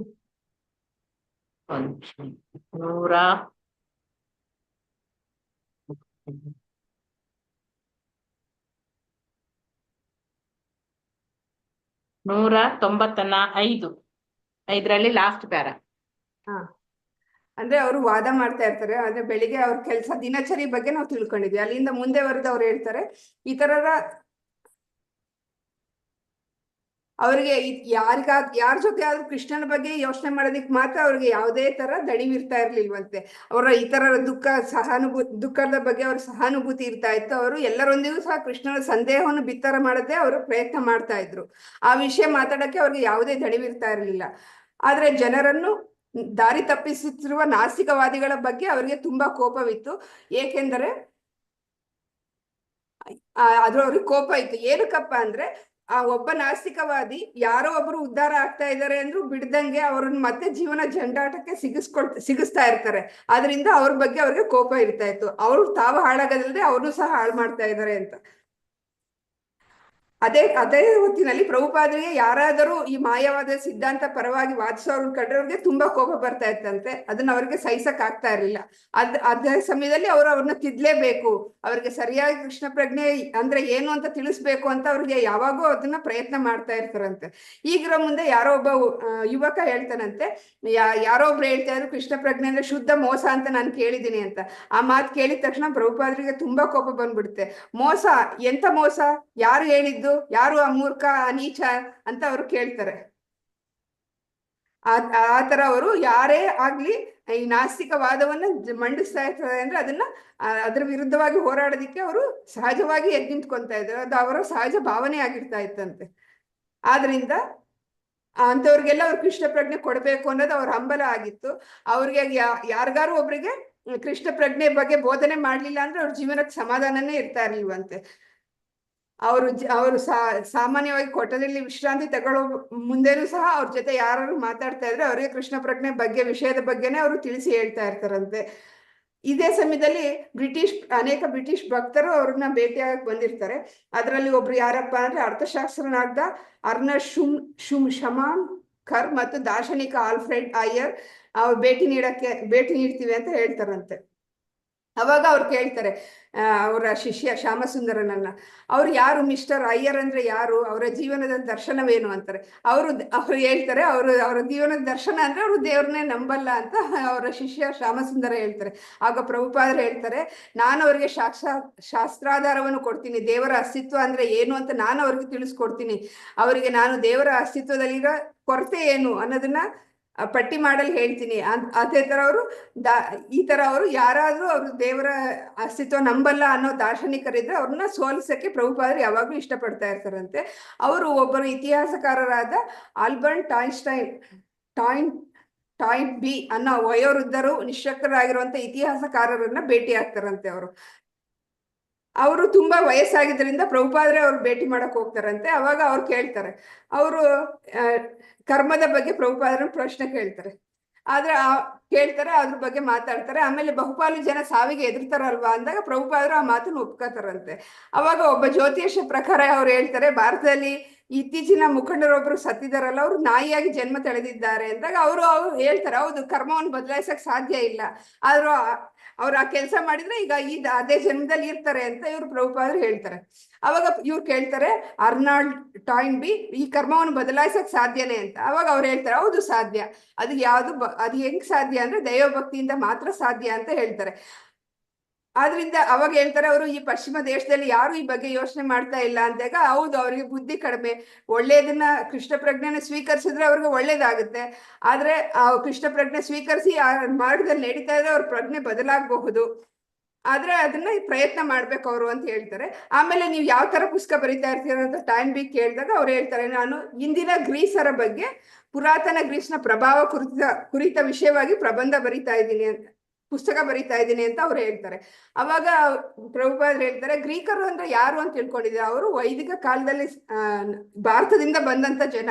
ಅವಾಗ ಒಂದ್ ಕಾಲದಲ್ಲಿ ಜಗತ್ತಿನಾದ್ಯಂತ ಬರೀ ವೈದಿಕ ಸಂಸ್ಕೃತಿನೇ ಇತ್ತು. ಕ್ರಮೇಣ ಈಗ ಬಂದಿರೋದು ಭಾರತ ಪಾಕಿಸ್ತಾನ ವಿಭಜನೆ ಅಂತ ಸಂಸ್ಕೃತಿ ಈಗ ಶುರುವಾಗಿದೆ. ಈ ಗ್ರೀಕರಾದವರು ಒಂದ್ ಕಾಲದಲ್ಲಿ ಭಾರತದಿಂದ ವಲಸೆ ಬಂದವರು ಅಂತ ಅವ್ರು ಹೇಳ್ತಾರೆ. ಆಮೇಲೆ ಇಲ್ಲಿ ಈಗಿನ ಸರ್ಕಾರಗಳು ಏನ್ ಮಾಡ್ತಾ ಇದೆ ಅನ್ನೋದ್ರ ಬಗ್ಗೆನೇ ಹೇಳ್ತಾರೆ. ಈಗ ಭವಿಷ್ಯದಲ್ಲಿ ನಡೀತಾ ಇರೋ ಸರ್ಕಾರ ಹೆಂಗಿದೆ, ಮತ್ತೆ ಮುಂದೆ ನಡೆಯುವಂತ ಸರ್ಕಾರ ಯಾವ ತರ ಇರಬಹುದು ಅಂತ ಅದ್ರ ಬಗ್ಗೆನೂ ಸಹ ಅವ್ರು ಹೇಳ್ತಾರೆ. ಭವಿಷ್ಯದಲ್ಲಿ ಬರುವಂತ ಸರ್ಕಾರ ಎಲ್ಲರನ್ನು ಪ್ರಜೆಗಳನ್ನು ಶೋಷಿಸೋದೇ ಅವರ ಕೆಲಸ ಆಗಿರುತ್ತೆ. ಅಂದ್ರೆ ಈಗ ಹಿಂದಿನ ರಾಜರ ಆಡಳಿತದಲ್ಲಿ ಹೆಂಗಿತ್ತು, ಈಗ ಬರೋಂತ ಮುಂದೆ ನಡೆಯುವಂಥದ್ದು ಹೆಂಗಿರ್ಬೋದು ಅಂತ ಪ್ರಭುಪಾದರು ಅವಾಗ್ಲೇ ಹೇಳಿದ್ರು ಅಂತ ಈ ಮಾತುಗಳಿಂದ ನಾವು ತಿಳ್ಕೊಬಹುದು. ಈಗಿನ ಬರೋ ಸರ್ಕಾರ ಪ್ರಜೆಗಳನ್ನು ಶೋಷಿಸೋದೇ ಅವ್ರ ಕೆಲಸ ಆಗಿರುತ್ತೆ. ಉದ್ಯೋಗವಾದ ಮತ್ತು ಚೋರರ ಪಾಲಾಗುತ್ತೆ. ಉದ್ಯೋಗ ಅನ್ನೋದು ನೀಚರು ಮತ್ತು ಚೋರರ ಪಾಲಾಗುತ್ತೆ ಅಂತ ಹೇಳ್ತಾ ಇದ್ದಾರೆ. ಆಹಾರದ ಕೊರತೆ ಉಂಟಾಗುತ್ತೆ. ಸರ್ಕಾರ ಅನ್ನೋದು ವಿಪರೀತ ತೆರಿಗೆಯನ್ನ ವಿಧಿಸಿ ಪ್ರಜೆಗಳನ್ನ ಪೀಡಿಸುತ್ತೆ. ಜನ ಆಶ್ರಯಕ್ಕಾಗಿ ಕಾಡುಗಳಿಗೆ ಹೋಗ್ಬೇಕಾದ್ರೆ ದೈವ ಪ್ರಜ್ಞೆ ಇರೋ ಜನ ಮಾತ್ರ ಸ್ವತಂತ್ರವಾಗಿರಕ್ ಸಾಧ್ಯ ಆಗುತ್ತೆ. ಭವಿಷ್ಯ ಅನ್ನೋದು ಬರೀ ದೋಷಗಳ ಸಾಗರವಾಗಿರುತ್ತೆ. ಎಲ್ಲರೂ ಒಬ್ಬರಲ್ಲಿ ದೋಷ ಹುಡ್ಕೋದೇ ಅವ್ರ ಕೆಲಸ ಆಗಿರುತ್ತೆ. ಅವರ ವೈಫಲ್ಯಕ್ಕೆಲ್ಲ ಈ ದೋಷಗಳೇ ಕಾರಣ ಅಂತ ಹೇಳ್ಕೊಂಡು ಅಂತಾರೆ. ಅವಾಗ ಇರೋಂಥ ಜನ ಸಂಸ್ಕೃತಿ ಬರುತ್ತೆ. ಅವಾಗ ಆದ್ರೂ ಸಹ ಒಂದು ಒಳ್ಳೆ ಅಂಶ ಇರುತ್ತೆ. ಆ ಒಳ್ಳೆ ಅಂಶ ಯಾವುದು ಅಂದ್ರೆ ಅದು ಕೃಷ್ಣನಾಮ. ಅವನ ಜಪದಿಂದ ಮಾತ್ರ ಪ್ರತಿ ವ್ಯಕ್ತಿ ಮುಕ್ತನಾಗಕ್ ಸಾಧ್ಯ. ಅದಕ್ಕೆ ಉದಾಹರಣೆಗೆ ಅವ್ರು ಹೇಳ್ತಾರೆ, ಈಗ ಹಿಪ್ಪಿಗಳು ಈಗ ಕಾಡಿಗೆ ಹೋಗ್ತಾ ಇದ್ದಾರೆ. ಯಾಕೆ ಹೋಗ್ತಾ ಇದ್ದಾರೆ? ಅಲ್ಲಿಗೆ ಹೋಗಿ ಅವರ ಭವಿಷ್ಯವನ್ನು ಸುಂದರ ಮಾಡ್ಕೊಳ್ಳೋ ಕೃಷ್ಣ ನಾಮ ಜಪಿಸಿ ಅವರು ಉದ್ಧಾರ ಆಗಕ್ ಹೋಗ್ತಾ ಇದ್ದಾರೆ ಅನ್ನೋ ತರ ಇಲ್ಲಿ ಹೇಳ್ತಾ ಇದ್ದಾರೆ. ಅವಾಗ ಅರ್ನಾಲ್ಡ್ ಟಾಯ್ನ್ಬಿ ಕೇಳ್ತಾರೆ, ಭಾರತದ ರಾಜಕಾರಣಿಗಳು ವೇದಗಳನ್ನ ಉಳಿಸ್ಕೊಳ್ಳಿಲ್ವೇ ಅಂತ ಕೇಳ್ತಾರೆ. ಅವ್ರು ವೇದ ಓದಿಲ್ವಾ ಅಂದಾಗ ಪ್ರಭುಪಾದರು ಕೋಪದಿಂದ, ಅಂದ್ರೆ ಅವರು ಒಂಥರ ಮಿಶ್ರ ಭಾವನೆಯಿಂದ ಹೇಳ್ತಾರೆ, ಇಲ್ಲ ಎಷ್ಟು ಬಿಟ್ರು, ಈಗಿನ ರಾಜಕಾರಣಿಗಳಿಗೆ ವೇದದ ಬಗ್ಗೆ ಆಸಕ್ತಿನೇ ಇಲ್ಲ, ಅವುಗಳನ್ನ ನೀರಿಗೆ ಎಸ್ತಿದ್ದಾರೆ. ಆದ್ರೆ ನಾನು ಅವುಗಳ ರಕ್ಷಣೆ ಮಾಡಕ್ಕೆ ನಾನು ಭಾರತೀಯ ಮತ್ತು ಅಮೆರಿಕದವರೊಂದಿಗೆ ಕೂಡಿ ಕಾರ್ಯತತ್ಪರನಾಗಿದ್ದೇನೆ. ಅಂದ್ರೆ ನಾನು ಆ ಕೆಲಸ ಮಾಡ್ತಾ ಇದ್ದೀನಿ, ವೇದಗಳನ್ನು ಎಲ್ಲಾ ಕಡೆ ಹರಡುವಂತ ಕೆಲಸ ನಾನು ಮಾಡ್ತಾ ಇದ್ದೀನಿ. ಈ ಸಂಸ್ಕೃತಿ ಅನ್ನೋದು ಇನ್ನೂ ಮುಂದಿನ 10,000 ವರ್ಷಗಳ ಕಾಲ ಈ ಸಂಸ್ಕೃತಿ ಇರುತ್ತೆ. ಆ ಕಾಲದಲ್ಲಿ ಕೃಷ್ಣ ಪ್ರಜ್ಞೆ ಅನ್ನೋದು ಇನ್ನೂ ಹೆಚ್ಚಾಗಿ ವೃದ್ಧಿಗೊಳ್ಳುತ್ತೆ. ಆ ಬಳಿಕ ಕಲಿಯುಗದ ಅಂಧಕಾರಮಯವಾದ ಜಗತ್ತು ಪ್ರಾರಂಭ ಆಗುತ್ತೆ. ಆದ್ದರಿಂದ ಕೃಷ್ಣನ ಪರವಾಗಿ ಇದು ನಾನು ಈ ಕೆಲಸ ಮಾಡ್ತಾ ಇದ್ದೀನಿ, ಕೃಷ್ಣನ ಪರವಾಗಿ ನಾನು ಮಾಡ್ತಾ ಇರೋದು ನನ್ನ ಕೆಲಸ, ಇದು ನನ್ನ ಕರ್ತವ್ಯ ಅಂತ ಪ್ರಭುಪಾದರು ಹೇಳ್ತಾರೆ. ಆಮೇಲೆ ಅವರು ನೀವೆಲ್ಲ ಕಡೆ ಪ್ರವಾಸ ಮಾಡಿದ್ದೀರಾ ಅಂತ ಕೇಳ್ತಾರೆ. ಅವಾಗ ಪ್ರಭುಪಾದರು ಹೌದು ಜಗತ್ತಿನಾದ್ಯಂತ ಪ್ರಚಾರ ಮಾಡಿದ್ದೀನಿ ಅಂತ ಇಲ್ಲಿ ಹೇಳ್ತಾರೆ. ಅದೇ ಸಮಯದಲ್ಲಿ ಒಬ್ಬ ಗಡ್ಡಧಾರಿ ಪಾದ್ರಿ ಯುವಕ ಪ್ರಭುಪಾದರನ್ನು ಪ್ರಚೋದಿಸಕ್ಕೆ ಬೈಬಲ್ ಮತ್ತು ಮಾಂಸಾಹಾರದ ಕುರಿತು ಅವರೊಂದಿಗೆ ವಾದ ಮಾಡ್ತಾರೆ. ಅವಾಗ ಆ ಸಮಯದಲ್ಲಿ ಅವರು ಬೈಬಲ್ನಲ್ಲೇ ಇರುವಂತ ವಾಕ್ಯಗಳನ್ನು ಉಲ್ಲೇಖಿಸಿ ತಮ್ಮ ಶಿಷ್ಯರ ಸಹಾಯದಿಂದ ಅವನ ಜೊತೆ ವಾದ ಮಾಡ್ತಾರೆ. ಆಮೇಲೆ ಅವನು ಹೋದ್ಮೇಲಿಂದ ಅವ್ರ ಶಿಷ್ಯರಿಗೆ ಹೇಳ್ತಾರೆ, ನಾವು ನಮ್ಮನ್ ಬಿಟ್ಟು ಅವರ ಇದನ್ನ ಯಾಕೆ ಓದಿ ಅದರಿಂದ ವಾದ ಮಾಡ್ಬೇಕು, ಮಾಂಸಾಹಾರ ತಿನ್ಬೇಕು ಅಂತ ಅವರು ಇಚ್ಛೆ ಅವ್ರಿಗಿದೆ, ಅದನ್ನ ಮಾಡ್ಬೇಕು ಅನ್ನೋದಕ್ಕೆ ಅವ್ರು 100 ಕಾರಣ ಹುಡುಕ್ತಾರೆ ಬೈಬಲ್ನಲ್ಲಿ, ಇದರಿಂದ ತಿನ್ಬೇಕು ಅದರಿಂದ ತಿನ್ಬೇಕು ಅಂತ. ಆದ್ರಿಂದ ನಾವು ನಮ್ಮ ಧರ್ಮವನ್ನು ಬಿಟ್ಟು ಅವ್ರ ಧರ್ಮಕ್ಕೆ ಹೋಗಿ ಅದನ್ನ ಹೇಳೋದು ಅಷ್ಟು ಸರಿ ಇರೋದಿಲ್ಲ ಅಂತ ಇಲ್ಲಿ ಹೇಳ್ತಾ ಇದ್ದಾರೆ. ಹರೇ ಕೃಷ್ಣ ಮಾತಾಜಿ. ಅಷ್ಟೇ ಅಲ್ವಾ ಮಾತಾಜಿ? ಹರೇ ಕೃಷ್ಣ, ಧನ್ಯವಾದಗಳು ಮಾತಾಜಿ. ಧನ್ಯವಾದ. ಅಟೆಂಡೆನ್ಸ್ ಎಲ್ಲರೂ ಹಾಕಿದ್ದೀರಾ?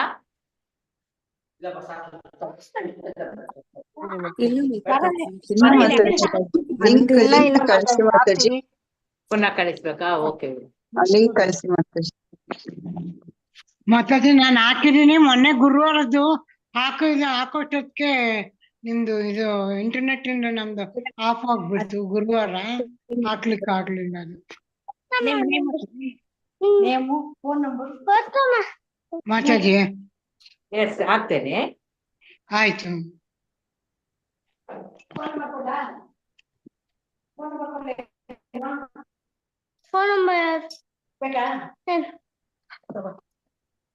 ಅದೇನೋ ನಂಗೆ ಗೊತ್ತಾಗಲ್ಲ.